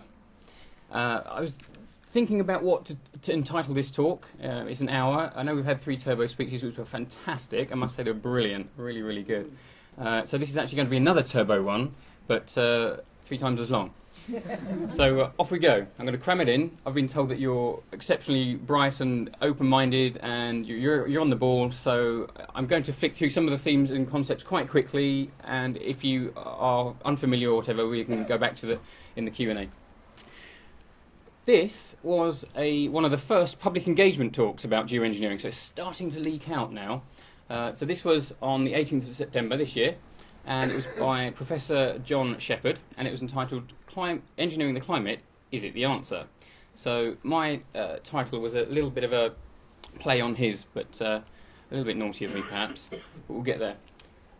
This was me, about 2010, it was November, it was raining, and I was entering data into a computer screen, and it was bloody boring, and I thought, what can I do to make it a bit more interesting? So I thought, I know, I'll get two computer screens, and I can listen to bits and pieces on one, I can enter data into the other, and I'll make it a bit more enjoyable. And in doing so, I'm going to tell my story and insert the information that I stumbled upon, and in that form. So, the first thing I noticed, as many people have noticed, was the climate and how the extreme weather events were starting to play out. I won't go into this, I won't labour this slide at all, but in 2012 we've had a significant level of extreme weather events across the world. In particular in the UK, we've had, in 2012, we had the droughts, we had the flooding. Has anybody instantly been flooded? No, horrific event. As soon as the water levels get above your electrics, you'll know about it. In 2010 we had the coldest December on record, and now they're saying, we've got 100 days of snow and we've got a whole, cold weather, prolonged cold weather front coming down. 2007 we had a little tornado in Wales, and obviously recently we've had a bit of a wind. But so the impacts of extreme weather events. So we get a bit of hosepipe band, we get the flooding, dead livestock, rebuilding as such, poor yields. People are experiencing poor yields due to the adverse weather and maybe solar dimming perhaps. Food inflation, this impacts everybody to a degree. So whether you're familiar with the geoengineering or chemtrail phenomena or not, you are instantly affected by food inflation. So the next thing for me, I thought, well, hang on a minute. I've written papers, I've co-authored chapters in textbooks about climate change. I'm going to thoroughly look at climate change, but outside the university context as such. Through my masters, we were told, etc., about climate change, and that a very clever term which we'll get to, but we were told, etc., that it was us that was causing the events, or alluding to. So it is a bit of a spurious term, climate change, because as you know, the climate's always changing, it goes through natural cycles of change. And I decided to look into the history. So the IPCC, Intergovernmental Panel on Climate Change, is the authority, the supposed authority on climate change. So I decided to do some digging around, what the scientists were up to, why it was put together initially, this thing called the United Nations. I thought, oh, that's an interesting little body, let's dig into the United Nations a bit more. And it leads you, as you know, down a lovely rabbit hole, which occupied me quite nicely for a month or two. So a lot of the models have been discredited. I think the man hockey stick in particular has been taken apart. The manipulated data is a part of it, where they were taking data from certain stations that were arguably not showing what could be, let's say. ClimateGate scandals, we've had ClimateGate 1, 2 and 3. A lot of people don't know about the second and third ClimateGate scandals. Open letters to the UN Secretary Ban Ki-moon, and then we've had this global cooling. Is it global? Are we cooling? Are we warming? What is it exactly? In the 60s and 70s we were going into a cooling phase, now we're going into warming. And then you have this. Some of you are familiar with this report. It's the Club of Rome's The First Global Revolution on page 75. It says, in searching for a common enemy against whom we can unite, we came up with the idea that pollution, the threat of global warming, water shortages, famine and the like would fit the bill. And it then goes on to say all these dangers are caused by human intervention in natural processes, and it's only through changed attitudes and behaviour that they can be overcome. The real enemy then is humanity itself. and through I have a psychological background as well. So one of the easiest ways to control somebody is you make them feel guilty. Okay, so bringing so I've integrated a little bit of data that's current. So this was a bit more current from 2011, let's say. So the UN's climate change chief Rajendra Pachauri has acknowledged a 17-year pause in global temperature rises, confirmed recently by Britain's Met Office, but said it would need to last 30 to 40 years at least to break the long-term global warming trend. So ultimately, and I think this sums it up quite neatly, is EU policies, this is by Telegraph in September, EU policy on climate change is right, even if science was wrong, says Commissioner. So essentially, you know, you can't win in terms of the public perception on what's right and wrong. And I think this is a theme that's coming through. So no matter what the science is saying, the political agendas are steering it, and arguably the scientists, to a degree, have a very difficult time rebutting what's going on. So coming back to the title, climate engineering, it's really not the answer. So and this is where I'm going with this, if global warming has paused, let's say, what is the problem? And then you go to its full conclusion, you know, why do we need to engineer the climate at all if arguably there's not a problem as we are led to believe, and we'll unpick that argument later. And if it's going ahead, what is the real problem? You know, if they are geoengineering, or indeed proposing to geoengineer, and we'll get to that term later, what's the real problem? So, as I was looking out my window, it's probably 2012, it was still freezing, and we had some gorgeous, clear days, and I'm familiar with clouds, as you are.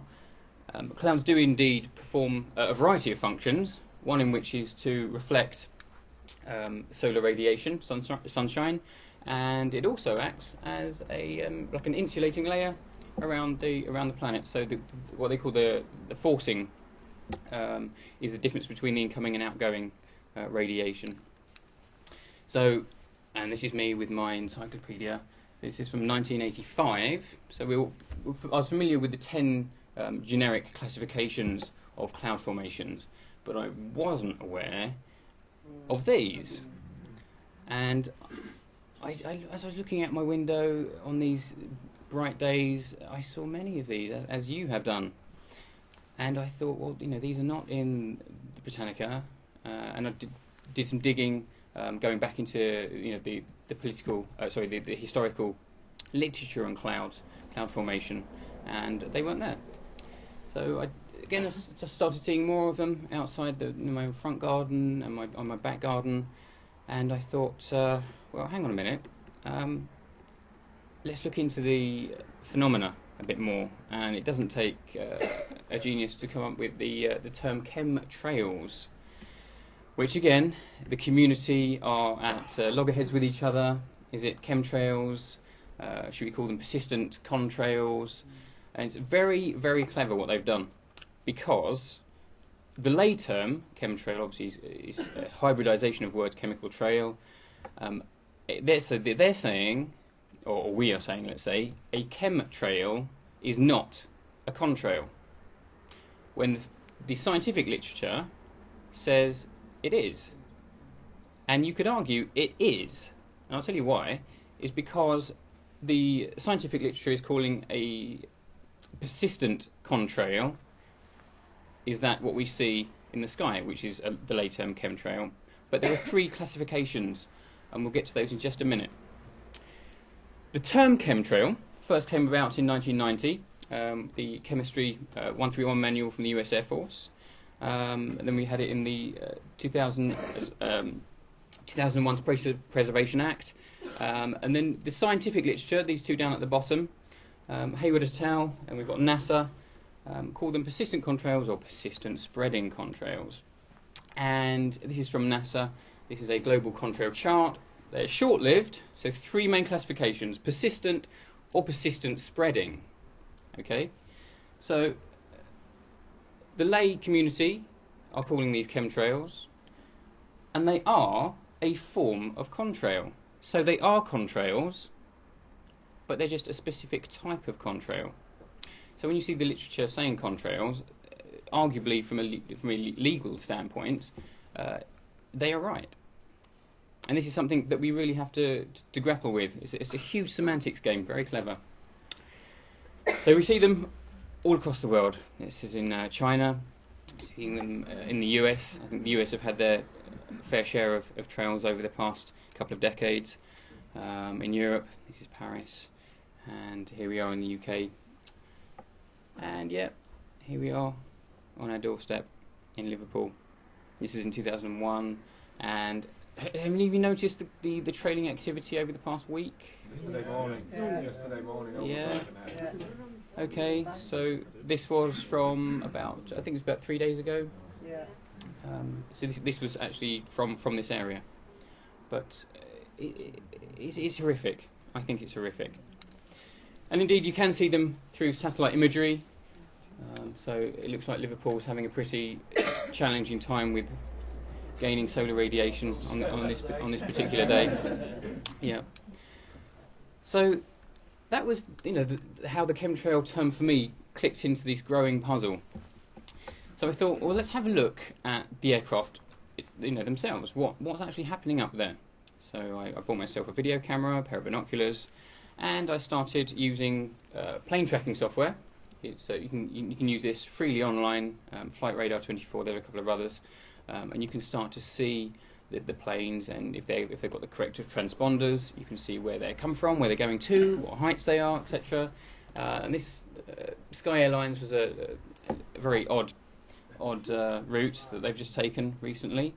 But as I was looking into the sky and I was identifying what kind of commercial airlines were spraying, so all of the big airlines. And this is not an exhaustive list at all. British Airways, Virgin Atlantic, Air France, Continental, Emirates, Singapore Airlines. And then we have the lower cost airlines, infamous EasyJet, Jet2, Monarch. I was noticing spraying. The spraying patterns are slightly different, incidentally, from the low cost airlines. The carrying capacities are slightly reduced as well, obviously. Somebody gave me these photos a couple of weeks ago.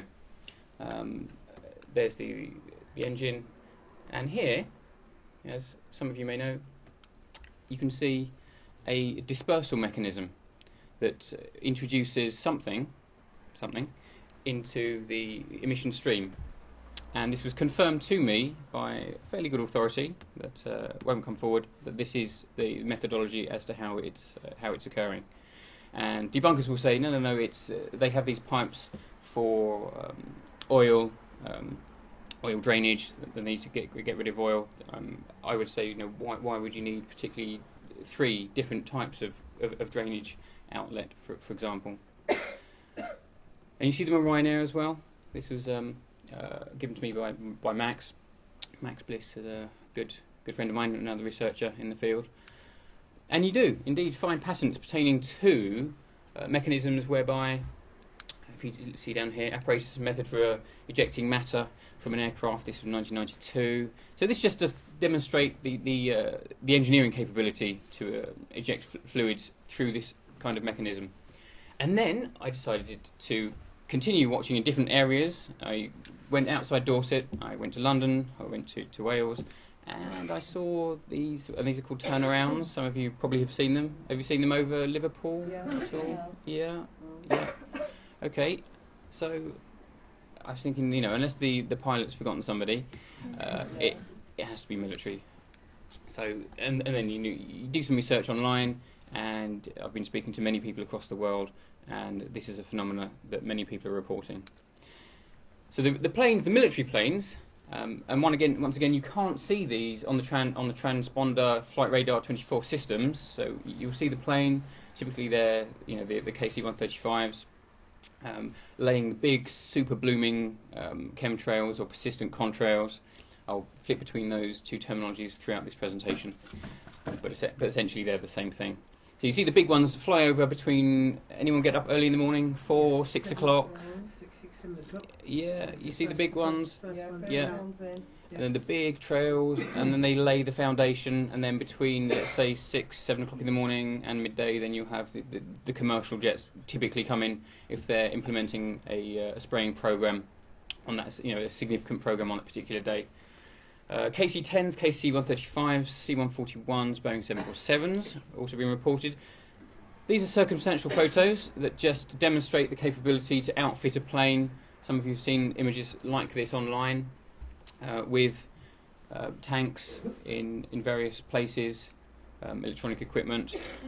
This is an image that has circulated the internet quite widely now, and as you can see here on the right, there's this little bit up here. It actually says Sprayer 05 hazmat inside, and debunkers will say, these are used for loading, which they are. They are used for loading, testing, and they fill them with water and move the water around the barrels to simulate passenger movements, etc. And I would say, why would a hazardous material be on a loading exercise with water? So that's where that piece of the puzzle fitted in for me.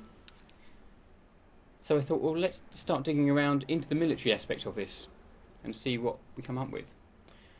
There's a term in military jargon called full spectrum dominance, and it's to do with the complete oversight and management of a battlefield. And it was from during the 60s and 70s, there was a radio frequency mission planner. It was a project in the military, and a sub component from that project was the variable terrain radio parabolic equation model, which was to do with 3D holographic modelling of a battlefield. So you would have a battlefield, and the military would spray the area with barium, and with a offshore, for instance, ship and radar and satellite, you could gain a three-dimensional, almost holographic image of a battlefield. So the barium would fall into houses, buildings, caves, etc., so you could see exactly what's going on. So I do question, with knowing what we know about surveillance technology and where it's going, what are they doing? Are they potentially creating a 3D holographic images of highly densely populated urban zones across the planet for advanced surveillance technology? Project Storm Fury, 1962, that was to do with hurricane modification and the management of hurricanes, tornadoes. This literature is all out there for everybody to research for yourself. These are just almost summary highlight points. Operation Popeye, a lot of you know, the Vietnamese, they were flying rainmaking missions, I think 2,600 rainmaking missions over the Ho Chi Minh Trail to disrupt the supplies over enemy lines. Scalar weaponry, we'll get to that a little bit later. And indeed, 1996, the US Air Force have expressed a goal to own the weather by 2025. And many of you know, when something of this nature comes out with the date far into the future, generally it has already been done maybe 20, 30 years ago, perhaps. And I always say, if you can own something, what can you do with it? You can sell it. And I've been conversing with a couple of researchers abroad, and I think the consensus is that at some point in time, governments may need to buy in certain weather conditions. Quite an interesting prospect. Okay, so indeed, the meteorologists have also confirmed the presence of barium and the interference with the radar systems on their meteorological models. So that's where that little piece there for me fitted in. It was probably 6 months had gone by now. I was questioning everything, as you do, as your waking process unfolds. I was waking up at 3 in the morning, flicking up my laptop, waking my wife up, and this went on for 6 months. I had huge bags and an angry wife. So I started to look at this thing called weather modification. So that was the logical next step for me to investigate. It's very old, as some of you know. Some of the weather modification dates back into the 19th century. This is a quote. It says, "Now that we can control the weather, create earthquakes and tidal waves, and use it as a weapon of war, we need to do a treaty. We need a treaty now to prevent such actions before the military leaders of the world start directing storms, manipulating climate and inducing earthquakes against their enemies. And this was by Senator Claiborne Pell in 1975. And he refers to the Environmental Modification Treaty in 1978. Again, summary points, there's a few milestones for you. In 1887, Shelley Nathaniel talks about melting of the polar ice caps. 1946, Vincent Schaefer did a lot of cloud seeding experiments. A lot of perfecting of cloud seeding with silver iodide went on back in the 40s. RAF rainmakers. Are you familiar with this story? In 1952, the Lynmouth flood disaster. I think 35 buildings were washed away. I think I've got a news article for this event, and that was linked to the RAF rainmaking experiment. Operation Popeye we've discussed, and this thing called HARP, and it's an acronym, HARP, High Frequency Active Auroral Research Project or Program, came online in 1999 initially, and then in 2006 that was the first ionospheric research installation that had a 3.6 megawatt capacity, megawatt being million watts. 2009, fairly bringing it a bit more up to date, we've had the Chinese admitting experiments with precipitation. I was actually out there in December when this was happening. I came back and I was ill for about 2 months. I was doing a conference out there in Chongqing. And here we are in 2013, where we have physicists talking about ionising the atmosphere using terawatt lasers. Terawatt being trillion watt. Trillion watts. So it's moved on quite significantly in a very, very short space of time. If you want to know a little bit more about weather modification, I would direct you to a point of reference. I was talking with Jim Lee fairly recently. He's the owner of climateviewer.com. In there he has a full timeline of climate, specifically weather modification. I think he calls it weather control. And it's a fantastic piece of research actually. It's a great tool. I direct people to this frequently. Indeed, they have their own association. There's the Weather Modification Association, and they have their own journal. And this is the article that I was referring to, 1952. I think this was in 2001, in August. The BBC reported, said 35 deaths in the infamous Lynmouth flood disaster came only days after RAF rainmaking experiments over southern England, it has emerged. It then goes on to say, 90 million tonnes of water swept down the narrow valley into Lynmouth on the 15th of August 1952, destroying the buildings. Boscastle floods. Does anybody know what date that occurred? 2010. Boscastle, 2004, on the August the 15th. It occurred over 2 days, and one of those days was August the 15th. Interesting? What's the significance of the 15th? I'm not quite sure. I'm sure it may have some significance. Let's get to this thing called HARP. Now HARP's quite old now. It's moved on in leaps and bounds, and there are quite a few different types of ionospheric heaters now. But HARP, this is their homepage. This is the one based in Gakona, Alaska. It's about 35 acres. That's about 160 antenna, 72 foot high dipole antennas, and they can direct radio waves. There's a couple of bands of frequency they operate on, and these can be triangulated, so you can have more than one array focusing onto the same point of the ionosphere. And what it does, it heats the ionosphere, creates what they call an omega block, and it creates a bulge in the ionosphere. I'll show you in a minute. This is our little one that we've got just outside Aberystwyth in Wales. Not quite as elaborate, but nevertheless, I believe, as many researchers do, it operates in the same capacity for ionospheric testing.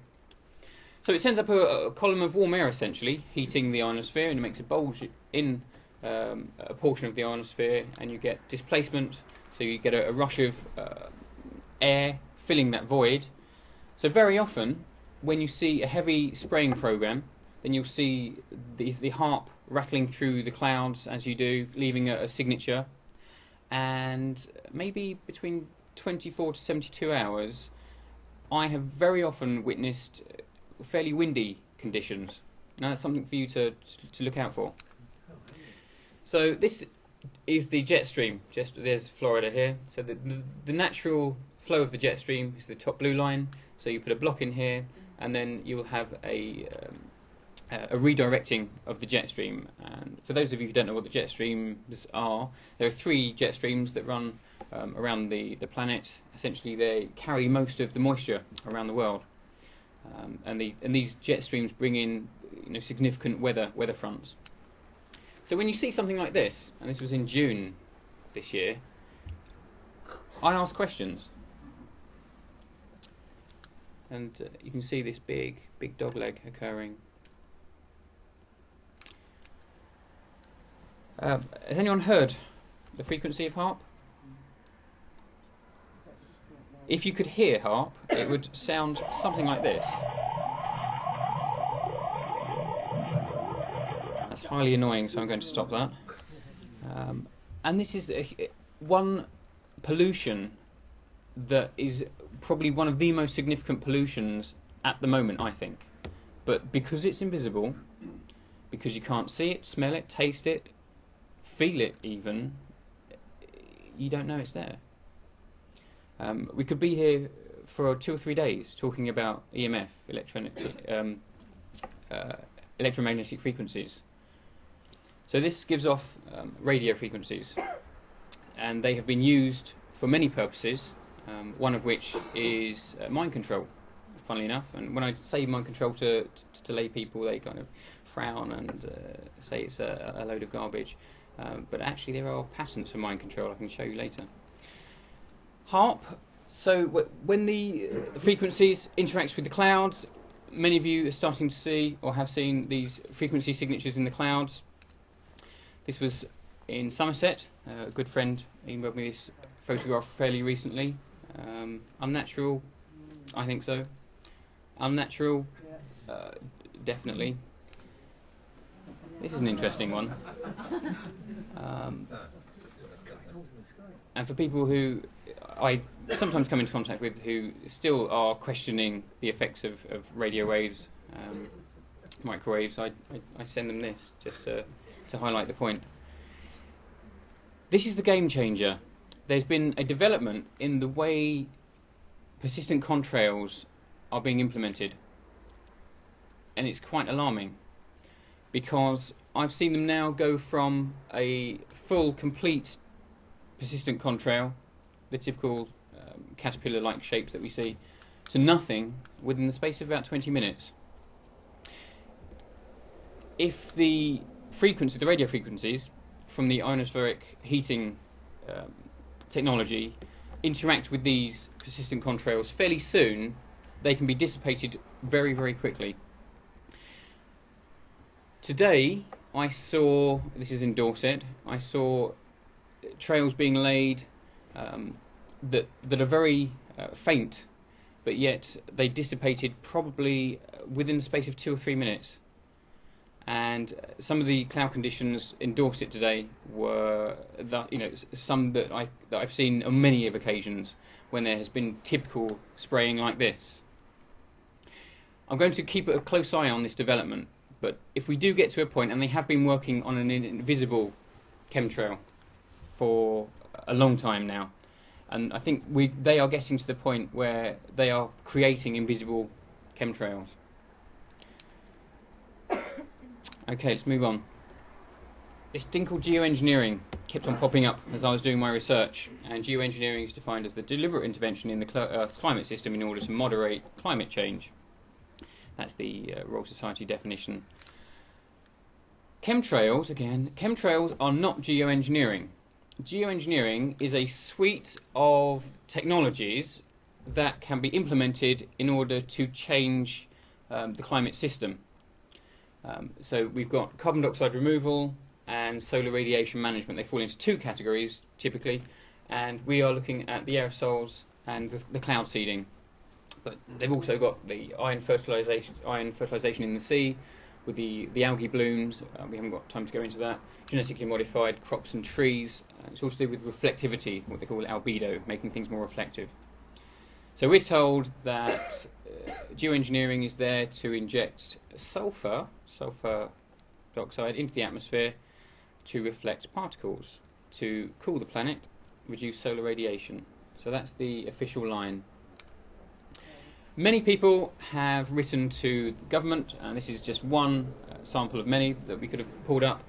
And it says here in yellow, this is to the Department of Energy and Climate Change. The UK government, here we go, the UK government has not seen any credible observational evidence that proves that chemtrailing is taking place, either as part of large-scale geoengineering or for any other purpose. If you use the word chemtrailing, when you engage at a political level, it will invariably instantly be thrown out because it's not a recognised term. So many people are falling down on this semantic game that they're playing. So they haven't seen any observational evidence, and then they know what chemtrailing is. In one of their own documents, our government states the chemtrailing program, and that's the actual word that they use. This is in Bergerac. I'm not quite sure where this one was, but some of these programs, as you well know, can easily reduce solar radiation very quickly within the space of 2 or 3 hours. So again, we're getting flooded from around the world with images where we're having significant trails. So what does the science say? Well, and this is where I'll elaborate a little bit and echo Robert's thesis on where science is going, because we have more than one type of science nowadays, as you know. I've just stepped out of academia because of what was happening. At the 11th hour, I couldn't do what I was doing anymore. I realised that I was part of the problem. But what NASA scientists say, scientific and regulatory experts at the EPA, this is in the United States, it says depending on the temperature, this is contrails now, depending on the temperature and the amount of moisture in the air at the aircraft altitude, contrails evaporate quickly if the humidity is low or persist and grow if the humidity is high. So essentially they're saying that aircraft contrails cannot vanish and persist at the same time in the same airspace, unless they are of different compositions. We're also seeing situations whereby there's no vapour gap. Here we go. This is an abnormal condition. So what normally happens is the aircraft exhaust emission emits at 1800 degrees centigrade, cools down, is a cooling phase, and then you get the formation of the ice crystals, which is a contrail. But what we're seeing are conditions where no vapour gap occurs, which suggests something else is happening. We're also seeing situations whereby the lines are crossing, etc. A meteorologist, Scott Stevens, talks about how the models use the cross areas, and they go into cloud and atmospheric models to see what the atmospheric conditions are doing at that altitude. And this is a particular clip that I predicted before it even happened. I think this one's on YouTube that you can get. We're also seeing the third trail, the third anomalous trail from a twin jet aircraft. This is an interesting one, I think. It's an observed chemtrail compared with a known, verified chemtrail. This is during the Second World War when they were making smoke screens. And all I'm suggesting is that you look closely at the characteristics with the fallout from the trails. Get your cheesy retro photos out. Yeah. Pre-1990, have a look and see if there are any there. I have, and I can't find any. Somebody did send me a photograph from the 60s, and there was one there. I think a lot of the testing was started from 1990. Then we had another milestone, which was 1989, 1999, which they ramped up the programs. And if I was to put another milestone in, I would probably say it was about a year or two ago. Okay, so in the scientific literature, there's a big literature on clouds. This is one from Mitchell and Finnegan, 2009.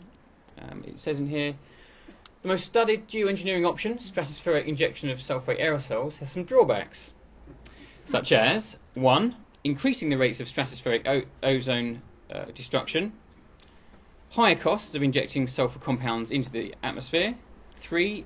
Decreased solar radiation, possibly altering the hydrological cycle with more frequent droughts, 4. Change in sky colour from blue to white, and 5. Less solar power.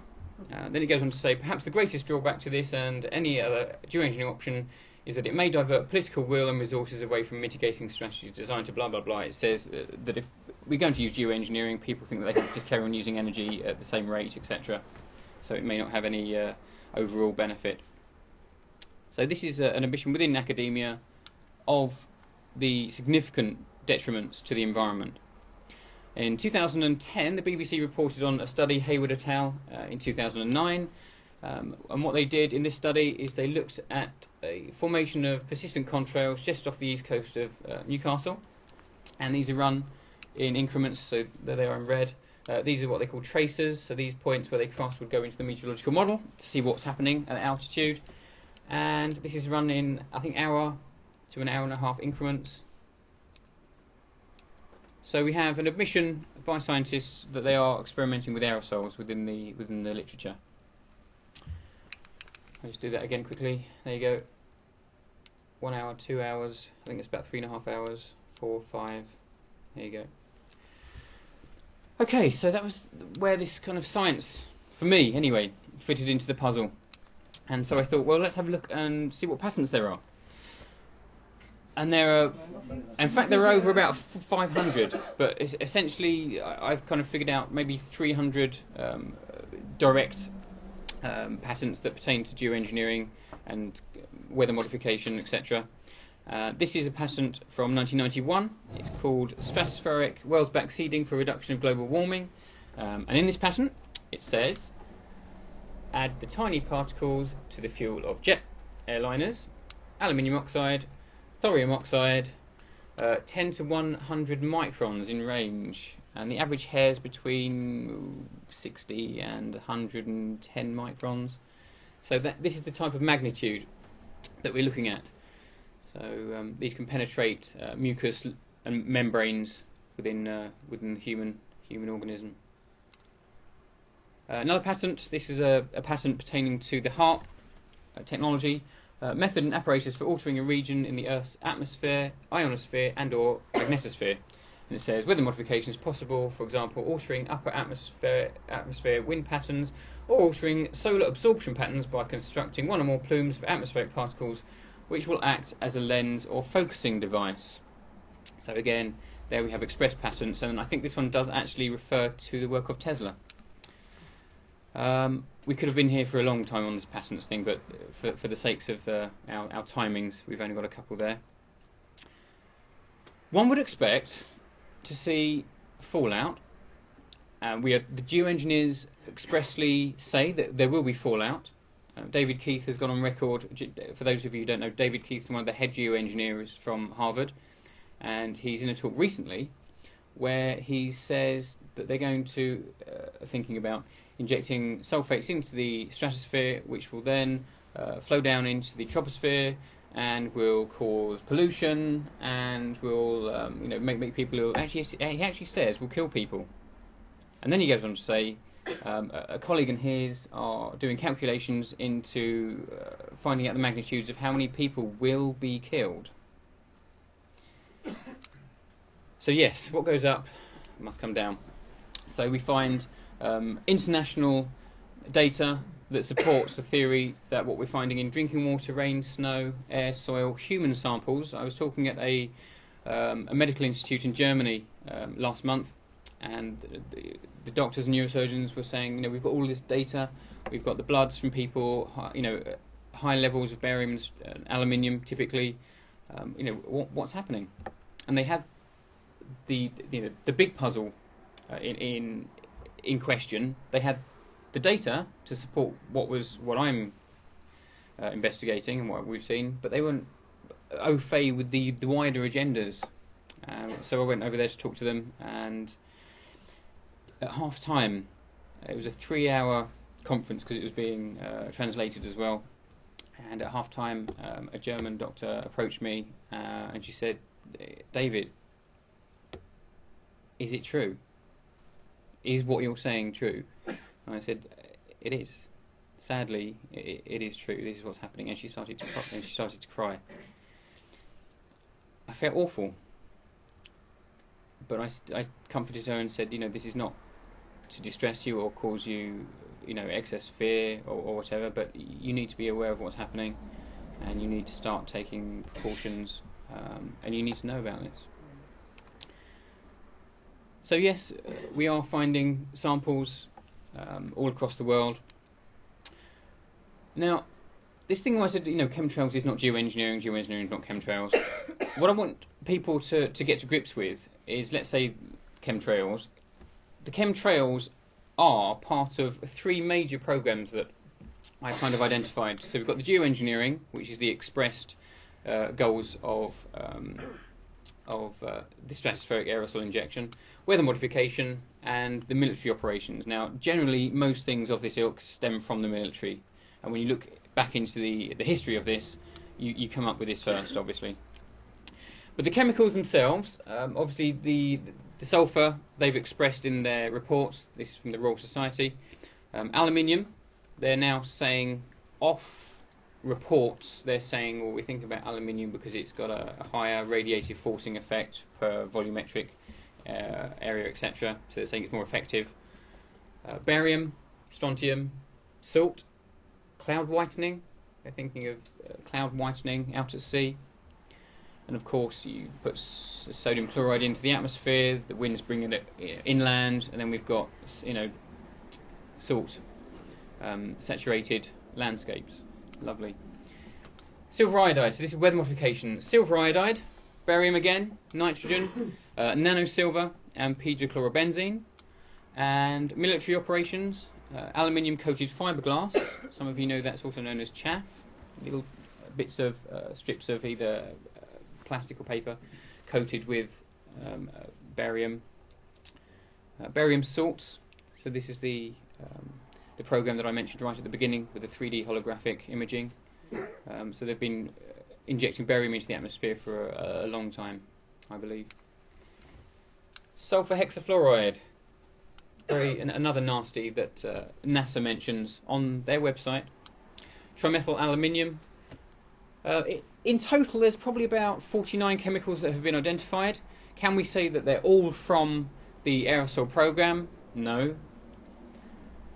But they are in our atmosphere, away from industrial zones.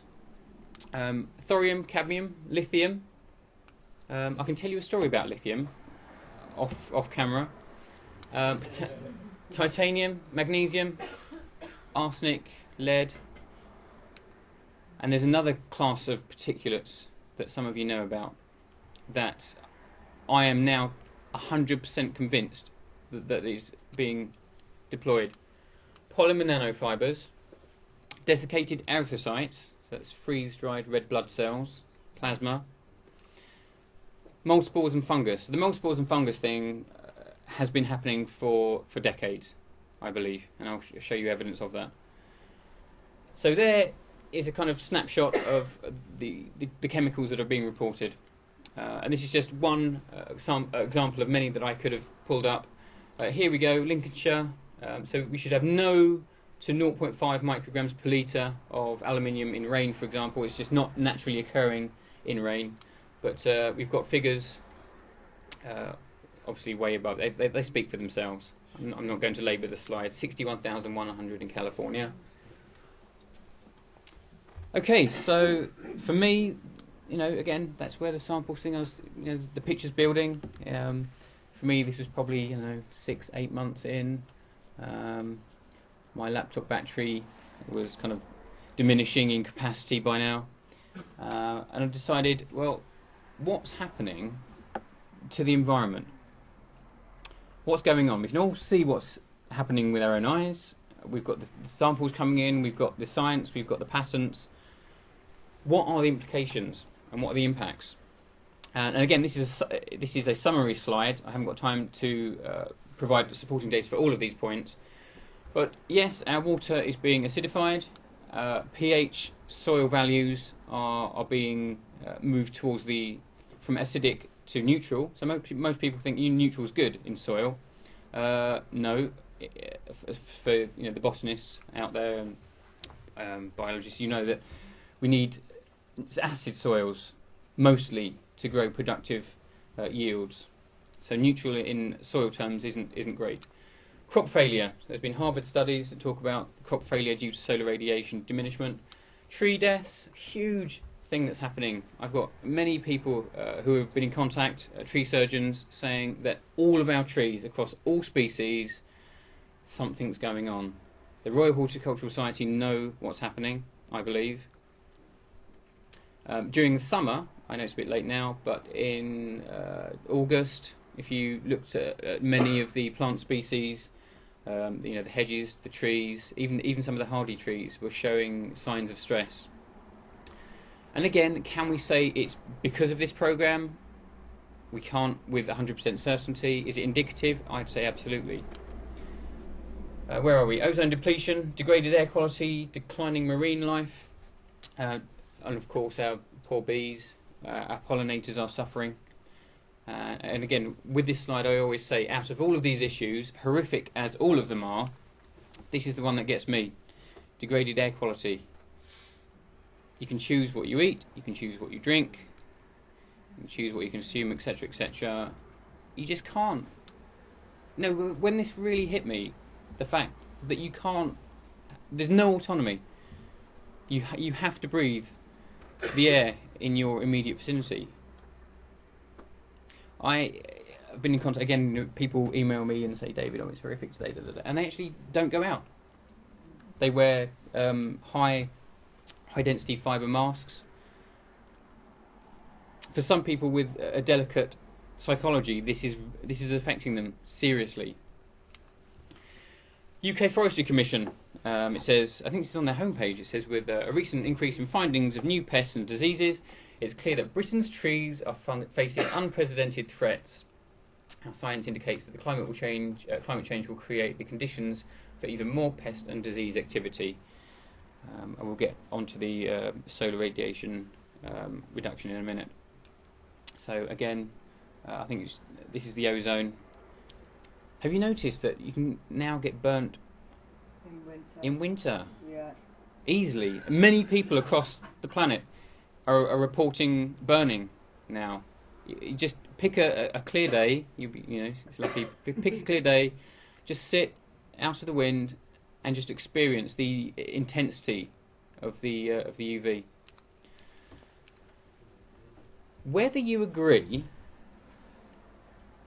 that the chemicals in the chemtrails are bad, or whether they're benign, nobody can argue that we are receiving less sunshine. The Met Office, NASA, are all reporting a phenomenon known as solar dimming, which we are now experiencing on average in the UK, British Isles, 16% less sunshine, 22% globally, I think up to 30% in Russia. But what does that do? Well, it increases moulds, bacteria, mildews, susceptibility to viruses, lower crop yields, we've discussed already, changes in the ecosystems. So on a fundamental level, it's interfering with our photosynthesis. Just this alone, just that box alone, we could go crazy and say, what are you doing? Our ecosystems are being interfered with. It's going to have a huge repercussion. So the geoengineers say that we haven't done any toxicological studies and the human health impacts, but yet there is a huge literature out there already on the effects of aluminium on human health. So these things are so small, we can ingest them through our skin, it goes through the pores, obviously it's on our food, goes into the respiratory system. Damages to the central nervous system. Alzheimer's obviously is a close association with aluminium toxicity, causes inflammation in the brain. Lethargy, people waking up in the mornings not having much energy or enthusiasm to get up and do anything.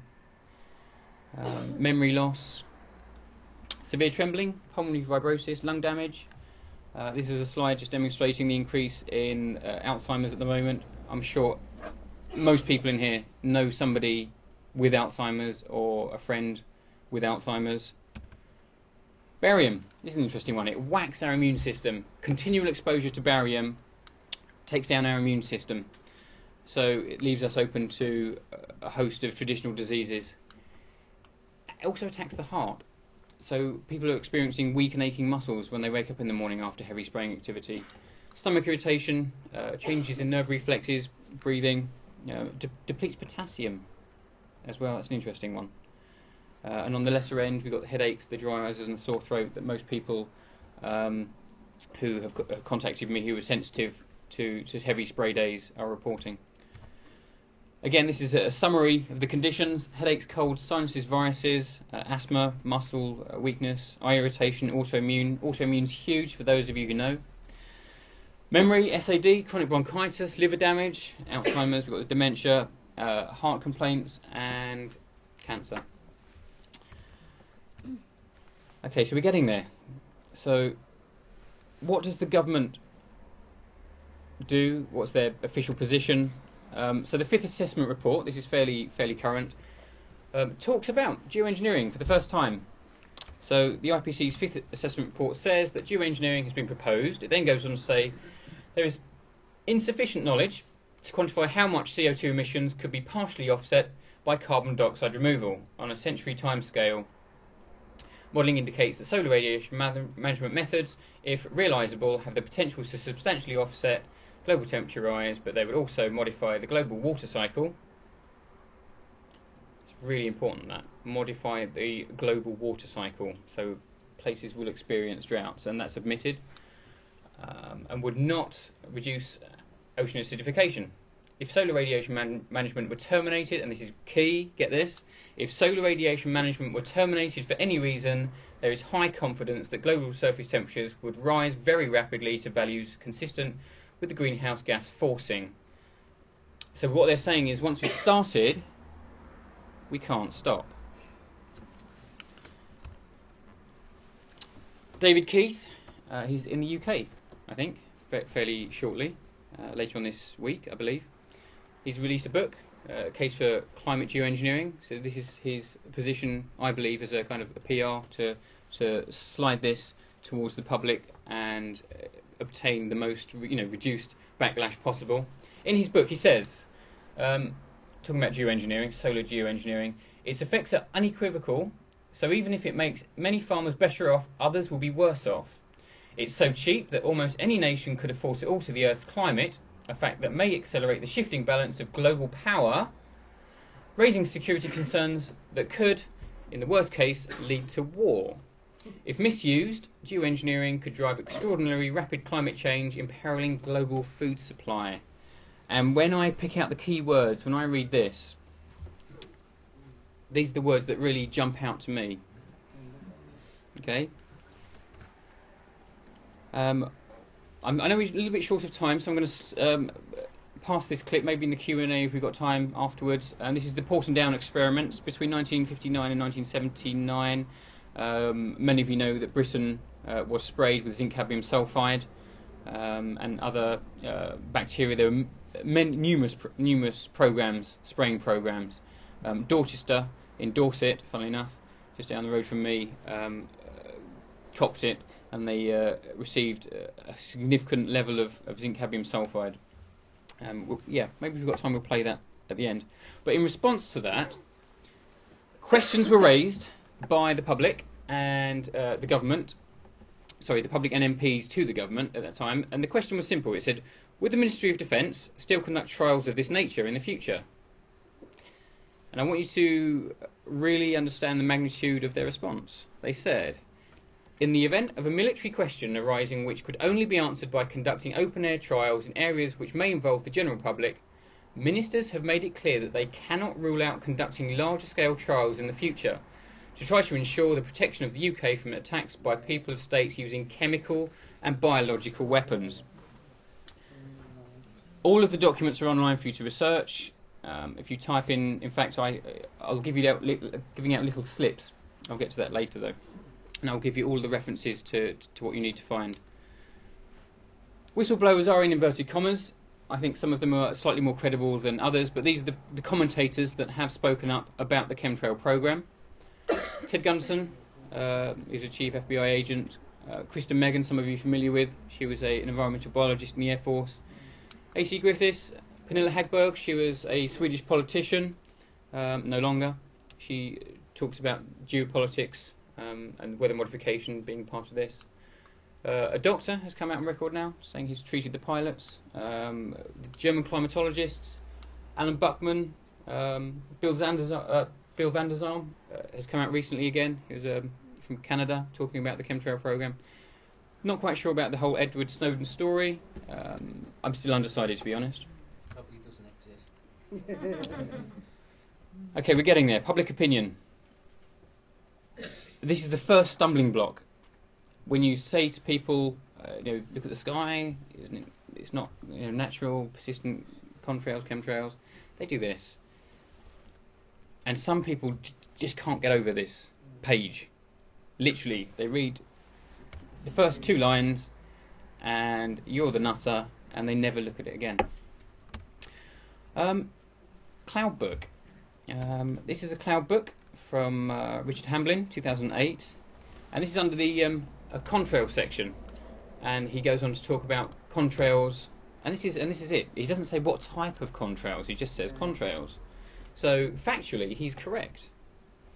Contrails may be unpopular, and he talks about the changing of weather within 48 to 72 hours when these sky conditions are seen.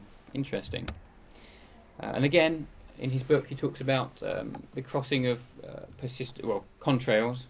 We know they're persistent contrails. This one's from, so this is the kind of disinformation, subliminal chemtrails, or the normalisation of chemtrails, let's say. Chemtrails and other aviation conspiracy theories. So it's been lumped into the conspiracy theories bag again, and this is one of the photos that accompany the article. Some of you may remember the Wimbledon titles, credits at the beginning. So it's in advertising. The children have it in a host of media, MTV, literature, cartoons. This is a great one. I had a friend call me up and say, David, I've just got GTA, Grand Theft Auto 5, and yeah, there's a character who actually makes reference to this. I think this is a guy called, is it Marco, or I don't play the game, but yeah, there are many scenes with these sky conditions in. And these are being, this information is being saturated by, kids are on the games, 6, 5, 4 hours a day. The US printed a series of stamps with some lovely cloud conditions on. Okay, so this is what's happening. This was me, and I was trying to get to the truth. And I was bombarded with a host of terminology, semantics. I'm not going to go through these, climate remediation, weather modification, it's all there. And then you get persistent contrails and chemtrail debate, and you get the electromagnetic frequencies, and then you get the academic science is happening, UFOs are coming up on all of these sites, paranormal astrology, conspiracy theory term being lumped in with a whole host of other issues. Limited time, it takes ages to get to grips, and we were just having a discussion earlier. Emma, where are you? Yeah, and we were saying that there's so much information out there, it takes you ages to sort the wheat from the chaff and to go through the whole up and down cycle of deciding what's real, what's not real, all the counterintelligence, and the truth becomes obscured. Purposely, obviously. And on the climate change issue, this is happening.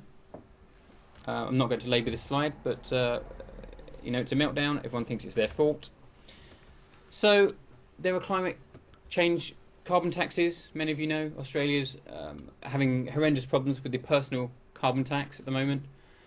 EU ETS, the emissions trading scheme. Not many people know that everything that you buy from a large corporation has a climate tax associated with that product. So even though it's not to you, the product will have a tax associated with that. So the bill comes to you indirectly. Agenda 21. Huge. Again, we could be here all evening talking about just this issue. If you're not familiar with Agenda 21, it came out of the Rio Summit 1992.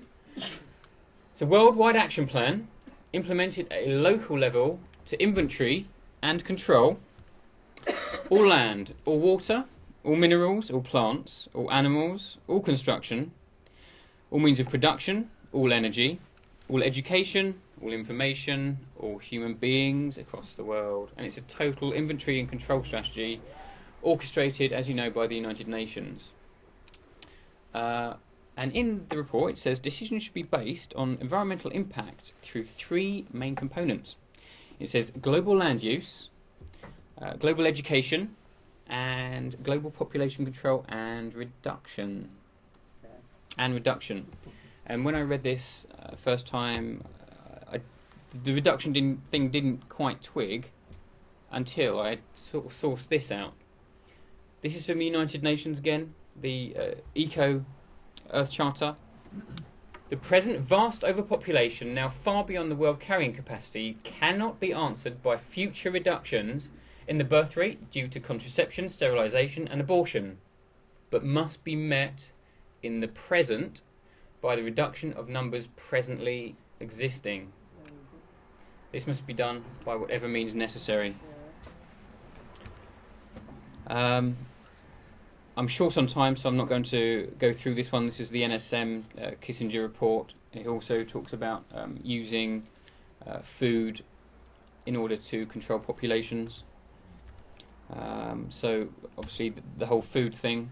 This is Vandana Shiva. She was in the UK, I believe, a couple of months ago. Incredible activist, actually. She's a physicist from India. And she talks about Monsanto. And she talks about seed. They control food. They know it. It's strategic, basically. She says it's more powerful than guns and bombs. And this is the best way to control the populations of the world. And she's talking about the control of food. And as many of you know, we have a whole host of patents pertaining to genetically modified aluminium-resistant patents. This is the big one, though. Stress-tolerant plants and methods thereof. So when you stress a crop, it's talking about adiabatic stress in this instance, obviously stress can come in the form of many conditions, droughts, flooding, other forms of wind shear, for existence, changes in pH. So they're proposing to genetically modify all of these foodstuffs, essentially. Personally, I believe that you cannot get hold of authentic seed anymore. I think they probably took all of the authentic seed out of circulation maybe 70, 80 years ago. It's not looking good. For those of you who are familiar with this GM study, it was a French study, 2-year longitudinal study with rats. Profit, so there's a big profit piece of this jigsaw puzzle, and you can bet on the weather now through the Chicago Mercantile Exchange. You can use the futures market, and you can bet on the commodities.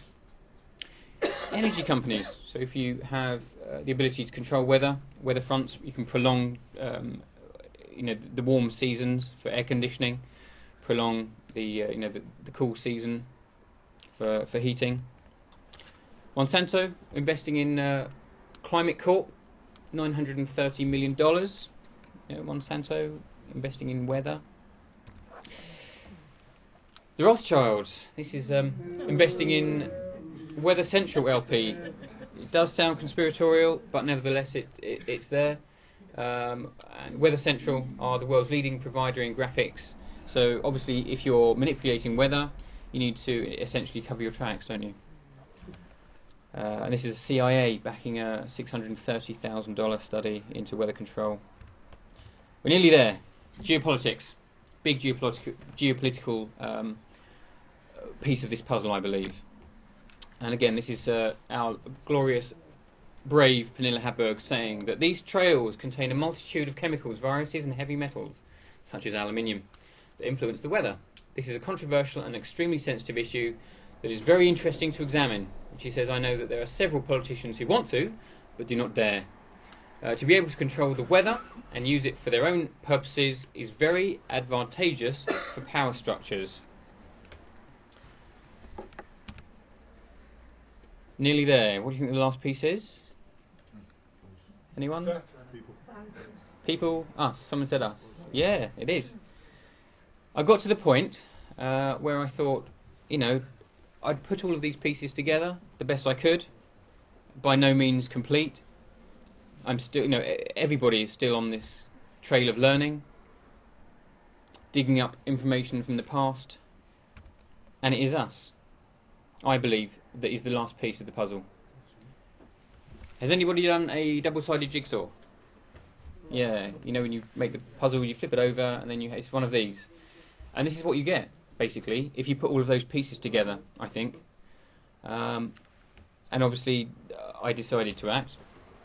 And these are the pieces of advice that I generally give people. Understand, first point of call, understand counterintelligence and how it works. So you, through association, you can discredit people easily. Conduct your own research. Huge message that's coming out this evening. Don't trust my opinion. Don't trust any of the speakers' opinions that have been up here previously. You have to do it for yourself. Use common sense. And this is a huge one, trust your instincts. I always think, you know, if you were like a dinner person, you had a quarrel in the playground and you had to sort out, and you, 2 7-year-olds, somebody had stolen something and somebody had, you know, was the injured party, and you say, oh, where, you know, where is it, or whatever, and the person saying, oh, I don't know, I'm not going to show you. But that's what's happening. Except they're not 7-year-olds, they're people in grey suits and ties. And people just can't use their instincts, really. They just, it's programming, but it's just such a huge psychological factor for many people. They just can't get their heads around this simple thing, to use your instincts. Overcome fear and ridicule. Done it. In the moments of flipping up my laptop at 3 in the morning, I was thinking, oh my God, what are my PhD colleagues going to think? What are Reading going to think? Oh my God, my PhD director, he's going to hate me. And he probably does, actually. Increased awareness through old new media. And again, we can have a chat about, you know, the pyramid structure of society. You can aim for the top, by all means. Start throwing sticks to whack down the branches at the top, but generally you have to start at the bottom, and that's where each one of you come in. Join a community and group. There are so many groups now that you can get active and get involved. Help me, and I'll put out a little call in a minute, and start saying no. People are saying no in a big way, actually. This was an event in Liverpool, yeah. And I think Paul Fitch was involved in that. David Lloyd. Yeah, David Lloyd, yeah. So things are happening. So awareness is growing. Liens and class actions and lawsuits are being tested. I'm writing a directive to the House of Commons, putting together a report, international directive to ban geoengineering, and my website, forthcoming websites. I've been having problems with my website. Again, you know, we've talking about Einstein, but this is one of my favourite quotes. Anyway, it's you know, don't condemn something until you've looked into it. It's so simple, but yet you know, people can't put that in order. So yeah, I decided to act, and that's me on top of the jigsaw puzzle.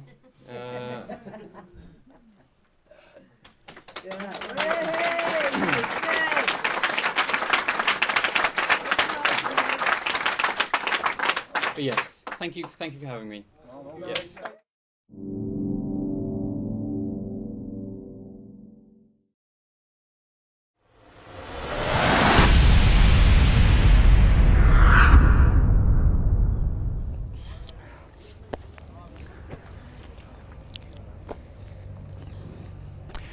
I'm David Lim, and it's the 11th of February 2014, and here we are on the bank of the Parrot. We're in Boroughbridge in Somerset, and as you can tell, the water level is right up. It's been flooded here on and off since Christmas time.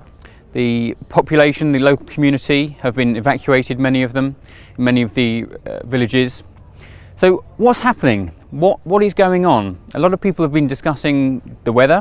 A lot of people have been discussing the dredging of the rivers, or the fact that it hasn't been dredged.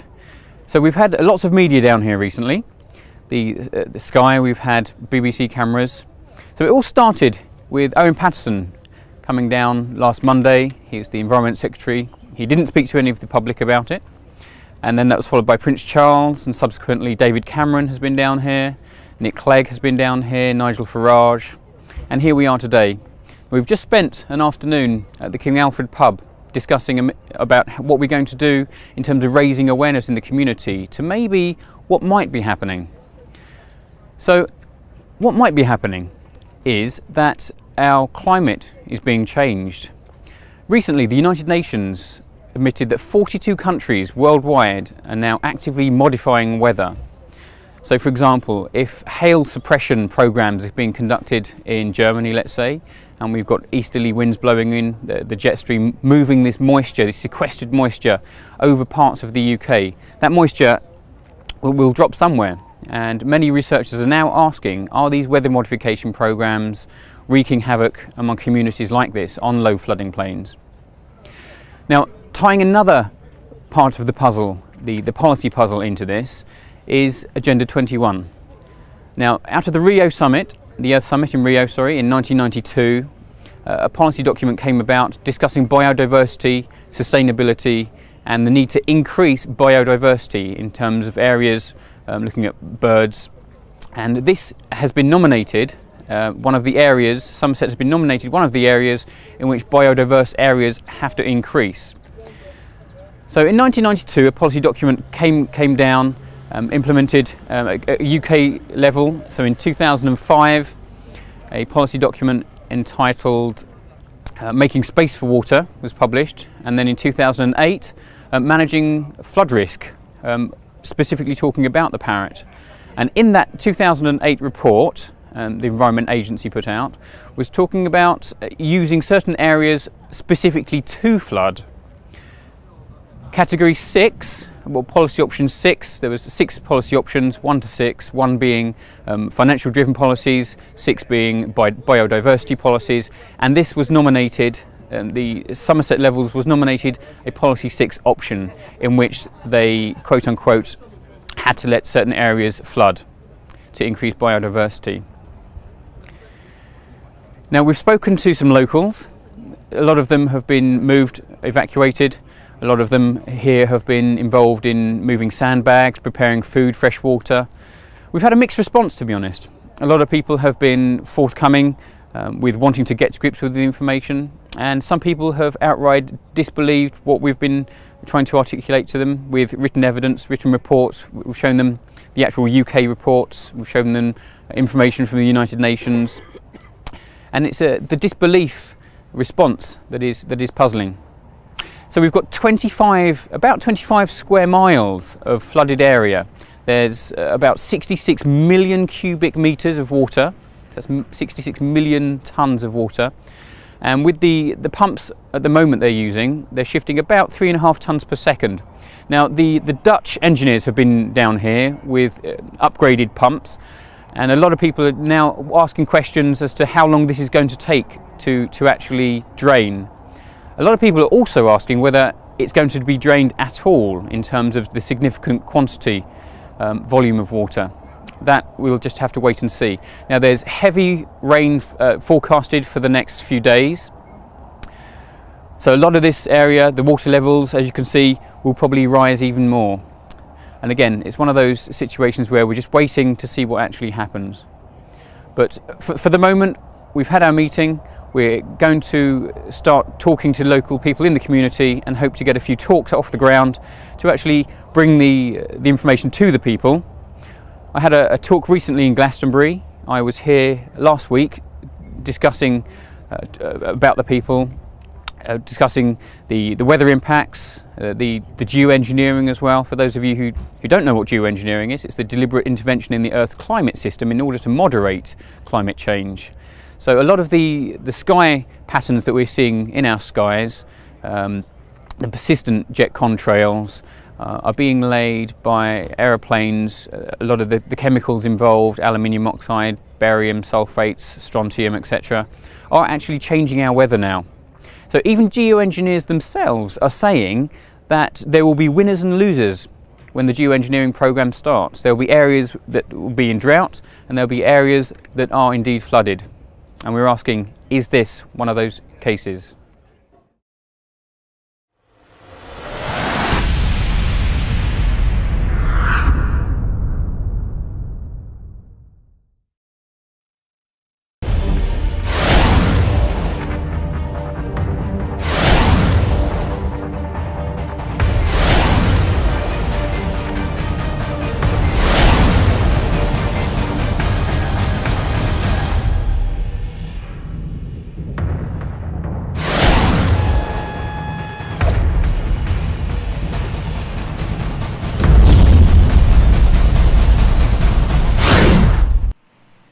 Well, hello and good evening, and welcome to episode 4 of Humanity versus Insanity, the Crane Report. Now, you may not actually recognise me this evening because I am incognito, because I'm not wearing my usual grey jacket.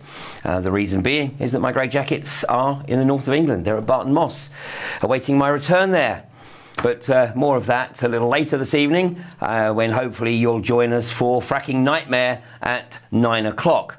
Meanwhile, on episode 4 of the Crane Report, we're going to move on from our last 3 episodes where we were looking at the reframing of British police. And over the coming weeks, we're going to be delving into subjects that you're not likely to see in the mainstream media, or certainly not discussed in the way that we're going to discuss them. And tonight, we're actually going to look at weather wars and look at what perhaps might just be occurring in the UK and elsewhere in the world right now. But before we do that, and before I introduce my guest this evening, I just want to confirm to all the readers and subscribers of Uncensored magazine that they have arrived in the UK some 6 months, oh sorry, 6 months, I wish, 6 weeks late. Here we go. Here is the absolute tangible evidence that the pallet arrived late on Friday afternoon, and we have a team of people packaging them ready to be distributed tomorrow and Wednesday morning.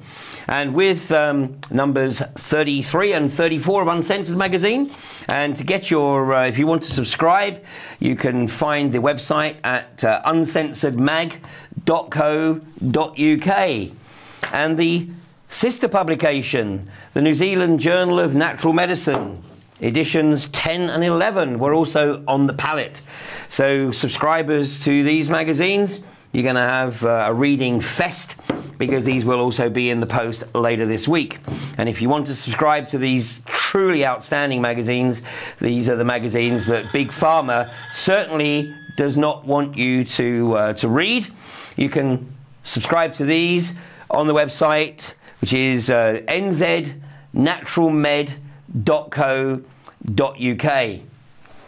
Right, more of those magazines perhaps a little bit later. So tonight, weather wars.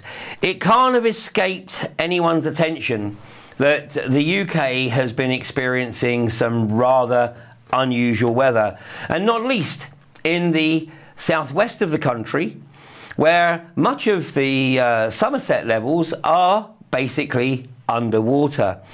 And it's not limited to the southwest. This is the southeast. This is the Mole Valley around the Leatherhead area.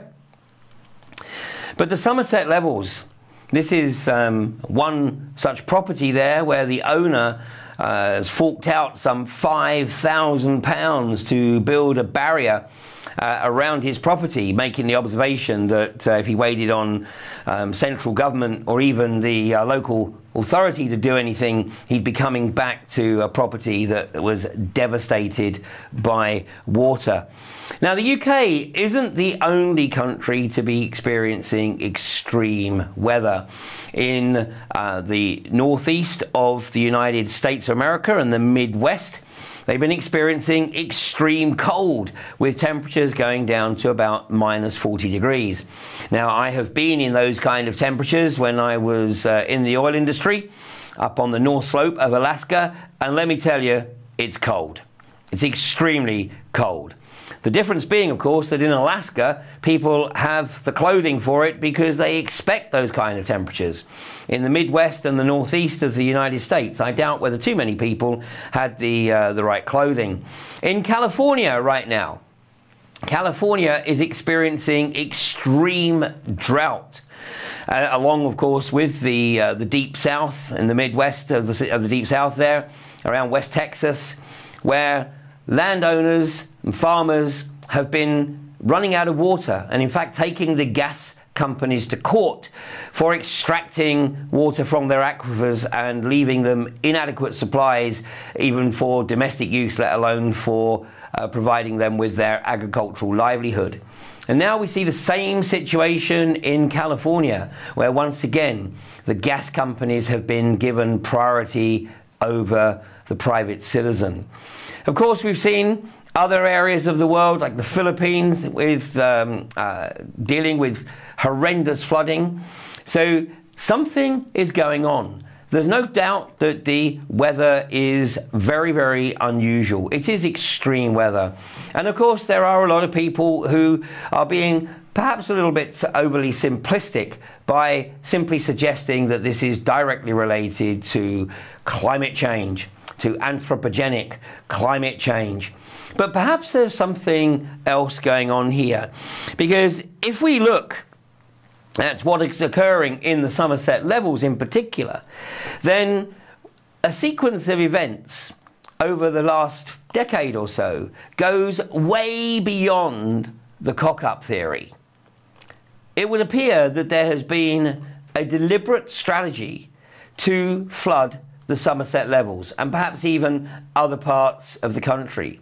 Now, shock, horror and absolute disbelief, this did actually make it into the mainstream media, and it seems that Christopher Booker has been doing some research for himself and looking at the situation.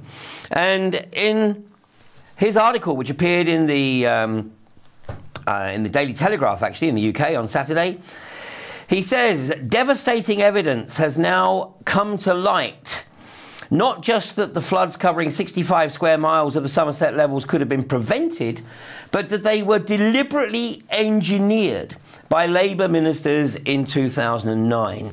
Regardless of the property and human rights of the thousands of people whose homes and livelihoods would be affected. Furthermore, that wildly misleading Met Office forecast in November led the Environment Agency to take a step that has made the flooding infinitely more disastrous than it need have been. It continues, the smoking guns begin with the policy decision announced in 2005 by Labour's flood minister Elliot Morley, later to be jailed for fraudulently claiming more than $30,000 on his MP's expenses.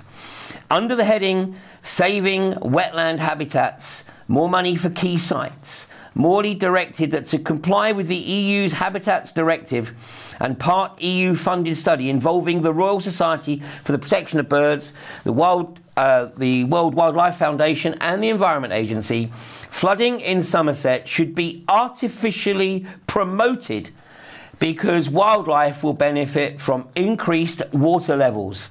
The 13 local drainage boards responsible for keeping the levels properly managed were all to be co-opted into implementing this policy. Well, it's very interesting to note that a mainstream journalist is actually starting to scratch beneath the surface and draw their own conclusions. And many of those viewing tonight will be familiar with a document that first reared its ugly head 22 years ago, yes, 22 years ago, in 1992, a document known as Agenda 21. The good news is that despite the fact that the document's been pretty much kept under wraps from the vast majority of people for that 22 years, more and more people are now starting to take an interest. And I'm sure we'll be exploring more of that as we go through the evening. Now, I wanted to introduce you to my guest this evening, because my guest is a very interesting gentleman. And I first met with David Lim I think it was about a year or so ago, where he was giving a presentation on his research into weather manipulation through geoengineering. So who better to join me on the discussion tonight, where we look at weather wars, than David Lim. So David, welcome to Humanity versus Insanity. Good evening, Ian. How are you? I'm very well, David. And you're looking very dapper there, my friend. Well, I thought I'd dress for the occasion. I see you didn't, though. Well, absolutely, yes. I've dressed down this evening, but there you go. I'm slumming it. I'll scrub up next week. Anyway, David, so your thoughts. In the introduction there, I was sort of giving a very brief introduction to the aspect of weather manipulation and the fact that what's occurred in the Somerset levels in particular goes way beyond the proverbial cock-up theory. It does look like it was indeed contrived, and it was just a matter of time before the people of Somerset were effectively condemned to lives of sodden misery. But what are your own thoughts on what's occurring? Well, interestingly, I and a group of us were at Boroughbridge on the levels. We were reporting from the River Parrett, and we were engaging with the locals there. We stopped at the pub and we spoke to the residents, informing them about what had happened. In particular, the environmental agency documents to do with the catchment area. There was one in 2004, making space for water, and then there was one in 2008. And we had a mixed response, Ian, to be fair. Initially, locals were very reticent in getting to grips with this information, and even when you'd actually showed them the documentation itself, they still didn't believe what we were telling them. So after a flurry of media groups had been down there, we bumped into the Sky team down there at the time. We engaged in conversation with them, letting them know what our take was on it. And here we are today with the Booker, oh, sorry, yesterday, wasn't it, the Booker article about the levels, which confirmed what we were saying. But now, I mean, let's put something in perspective here, because I'm sure that you probably shared a little bit of about your background with the locals, so that you stood a chance of not being dismissed as a rampant conspiracy theorist, because you are, in fact, you have in fact spent some time doing doctoral research into this subject, correct? It's quite an interesting one. I started out at Reading University looking into energy load profiles under the guise of sustainability, climate change. That was the backstory to my research, Ian. And in the second year of my research, I started to unpick the data a little bit more in terms of climate change, and a lot of it just did not add up. And once you engage critical thinking, for me personally, it sounds quite banal, but not having access even to the IPCC's data to look at their models and how they were constructed, not having access to that data, to me, just rang alarm bells. And I thought, hang on a minute, if we have this planetary scale catastrophe, why don't they open source the data and let as many brains on the subject as possible and come up with some kind of solutions or options for solutions? But that wasn't the case. In fact, sorry, David, am I correct? I think I'm correct in saying that Mike Mann has actually just been hauled through the Canadian courts because I think it was Professor Suzuki, wasn't it, that was demanding to see exactly the data that you've just been talking about. And despite the courts demanding that Mike Mann produce that data, he has thus far refused to do so.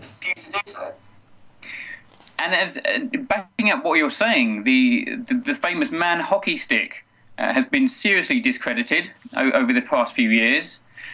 Indeed, the whole climate change science itself has been unpicked many, many times. Of course, we've had the ClimateGate scandals, 1, 2.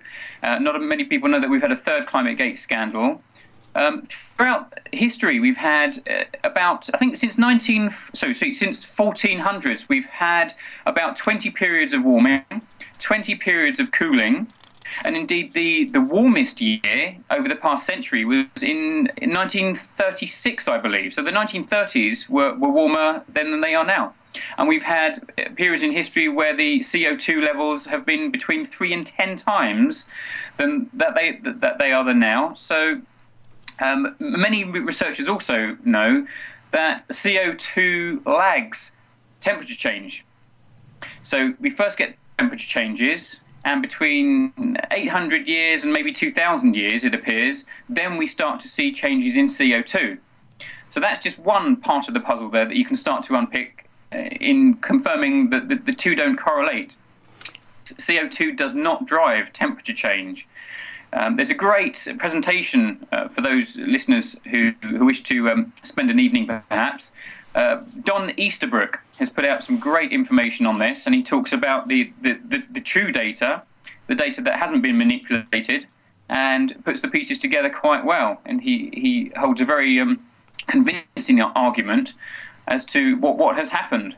How about they cherry pick the data, choosing weather stations in the warm locations, and all of the homogenizing processes. So again, once you go back again to the geopolitical documents, I think many a time you and I have trawled over the Club of Rome's first global revolution report, and of course it's been mentioned in Iron Mountain report as well in the 1960s. So once you engage the critical thinking, put your hat on and look around the subject a little bit, you soon come to the conclusion, and it doesn't take a rocket scientist to do this, you come to the conclusion that it is probably the biggest hoax perpetrated on humanity, period. So, I mean, obviously, you were following, well, as one would expect of an academic, epistemological integrity, and you weren't holding dear to any particular hypothesis, you were following the evidence. So as you started to unpick, where did your research take you? Soon enough, I started looking into weather modification. I thought to myself, well, as you've just pointed out correctly, we've had extreme weather. We've had snow in Jerusalem. We've had, as you say, the forest fires. We've had extreme lightning storms. We've had flooding. 2012 in particular was a bad year for the UK with drought and flooding. And I decided, this can't be, there must be something in this. And if it's not climate change, then what is it? And I soon came across this term, weather modification, which led me then on to the science of geoengineering, which incidentally I will put on record that I believe it is a cover story actually for a lot of programs that are being perpetrated above our heads in the sky. But it's not conspiracy. It's not even opinion. The United Nations have now admitted on record, this is last year, that 42 countries are now actively engaged in weather modification programs. So that was a document that I've put out there in a couple of my recent talks. Interestingly, the US and the UK are not on the list of 42. However, NASA and NOAA openly state that the US are engaged in weather modification programs. Utility companies, for instance, modify weather, as do state government levels as well. So, again, once you start to put the pieces together, it took me into the geoengineering side of things. And for those of you who are still unfamiliar with geoengineering, it's defined as the deliberate intervention in the Earth's climate system in order to moderate climate change. So there's two parts of geoengineering.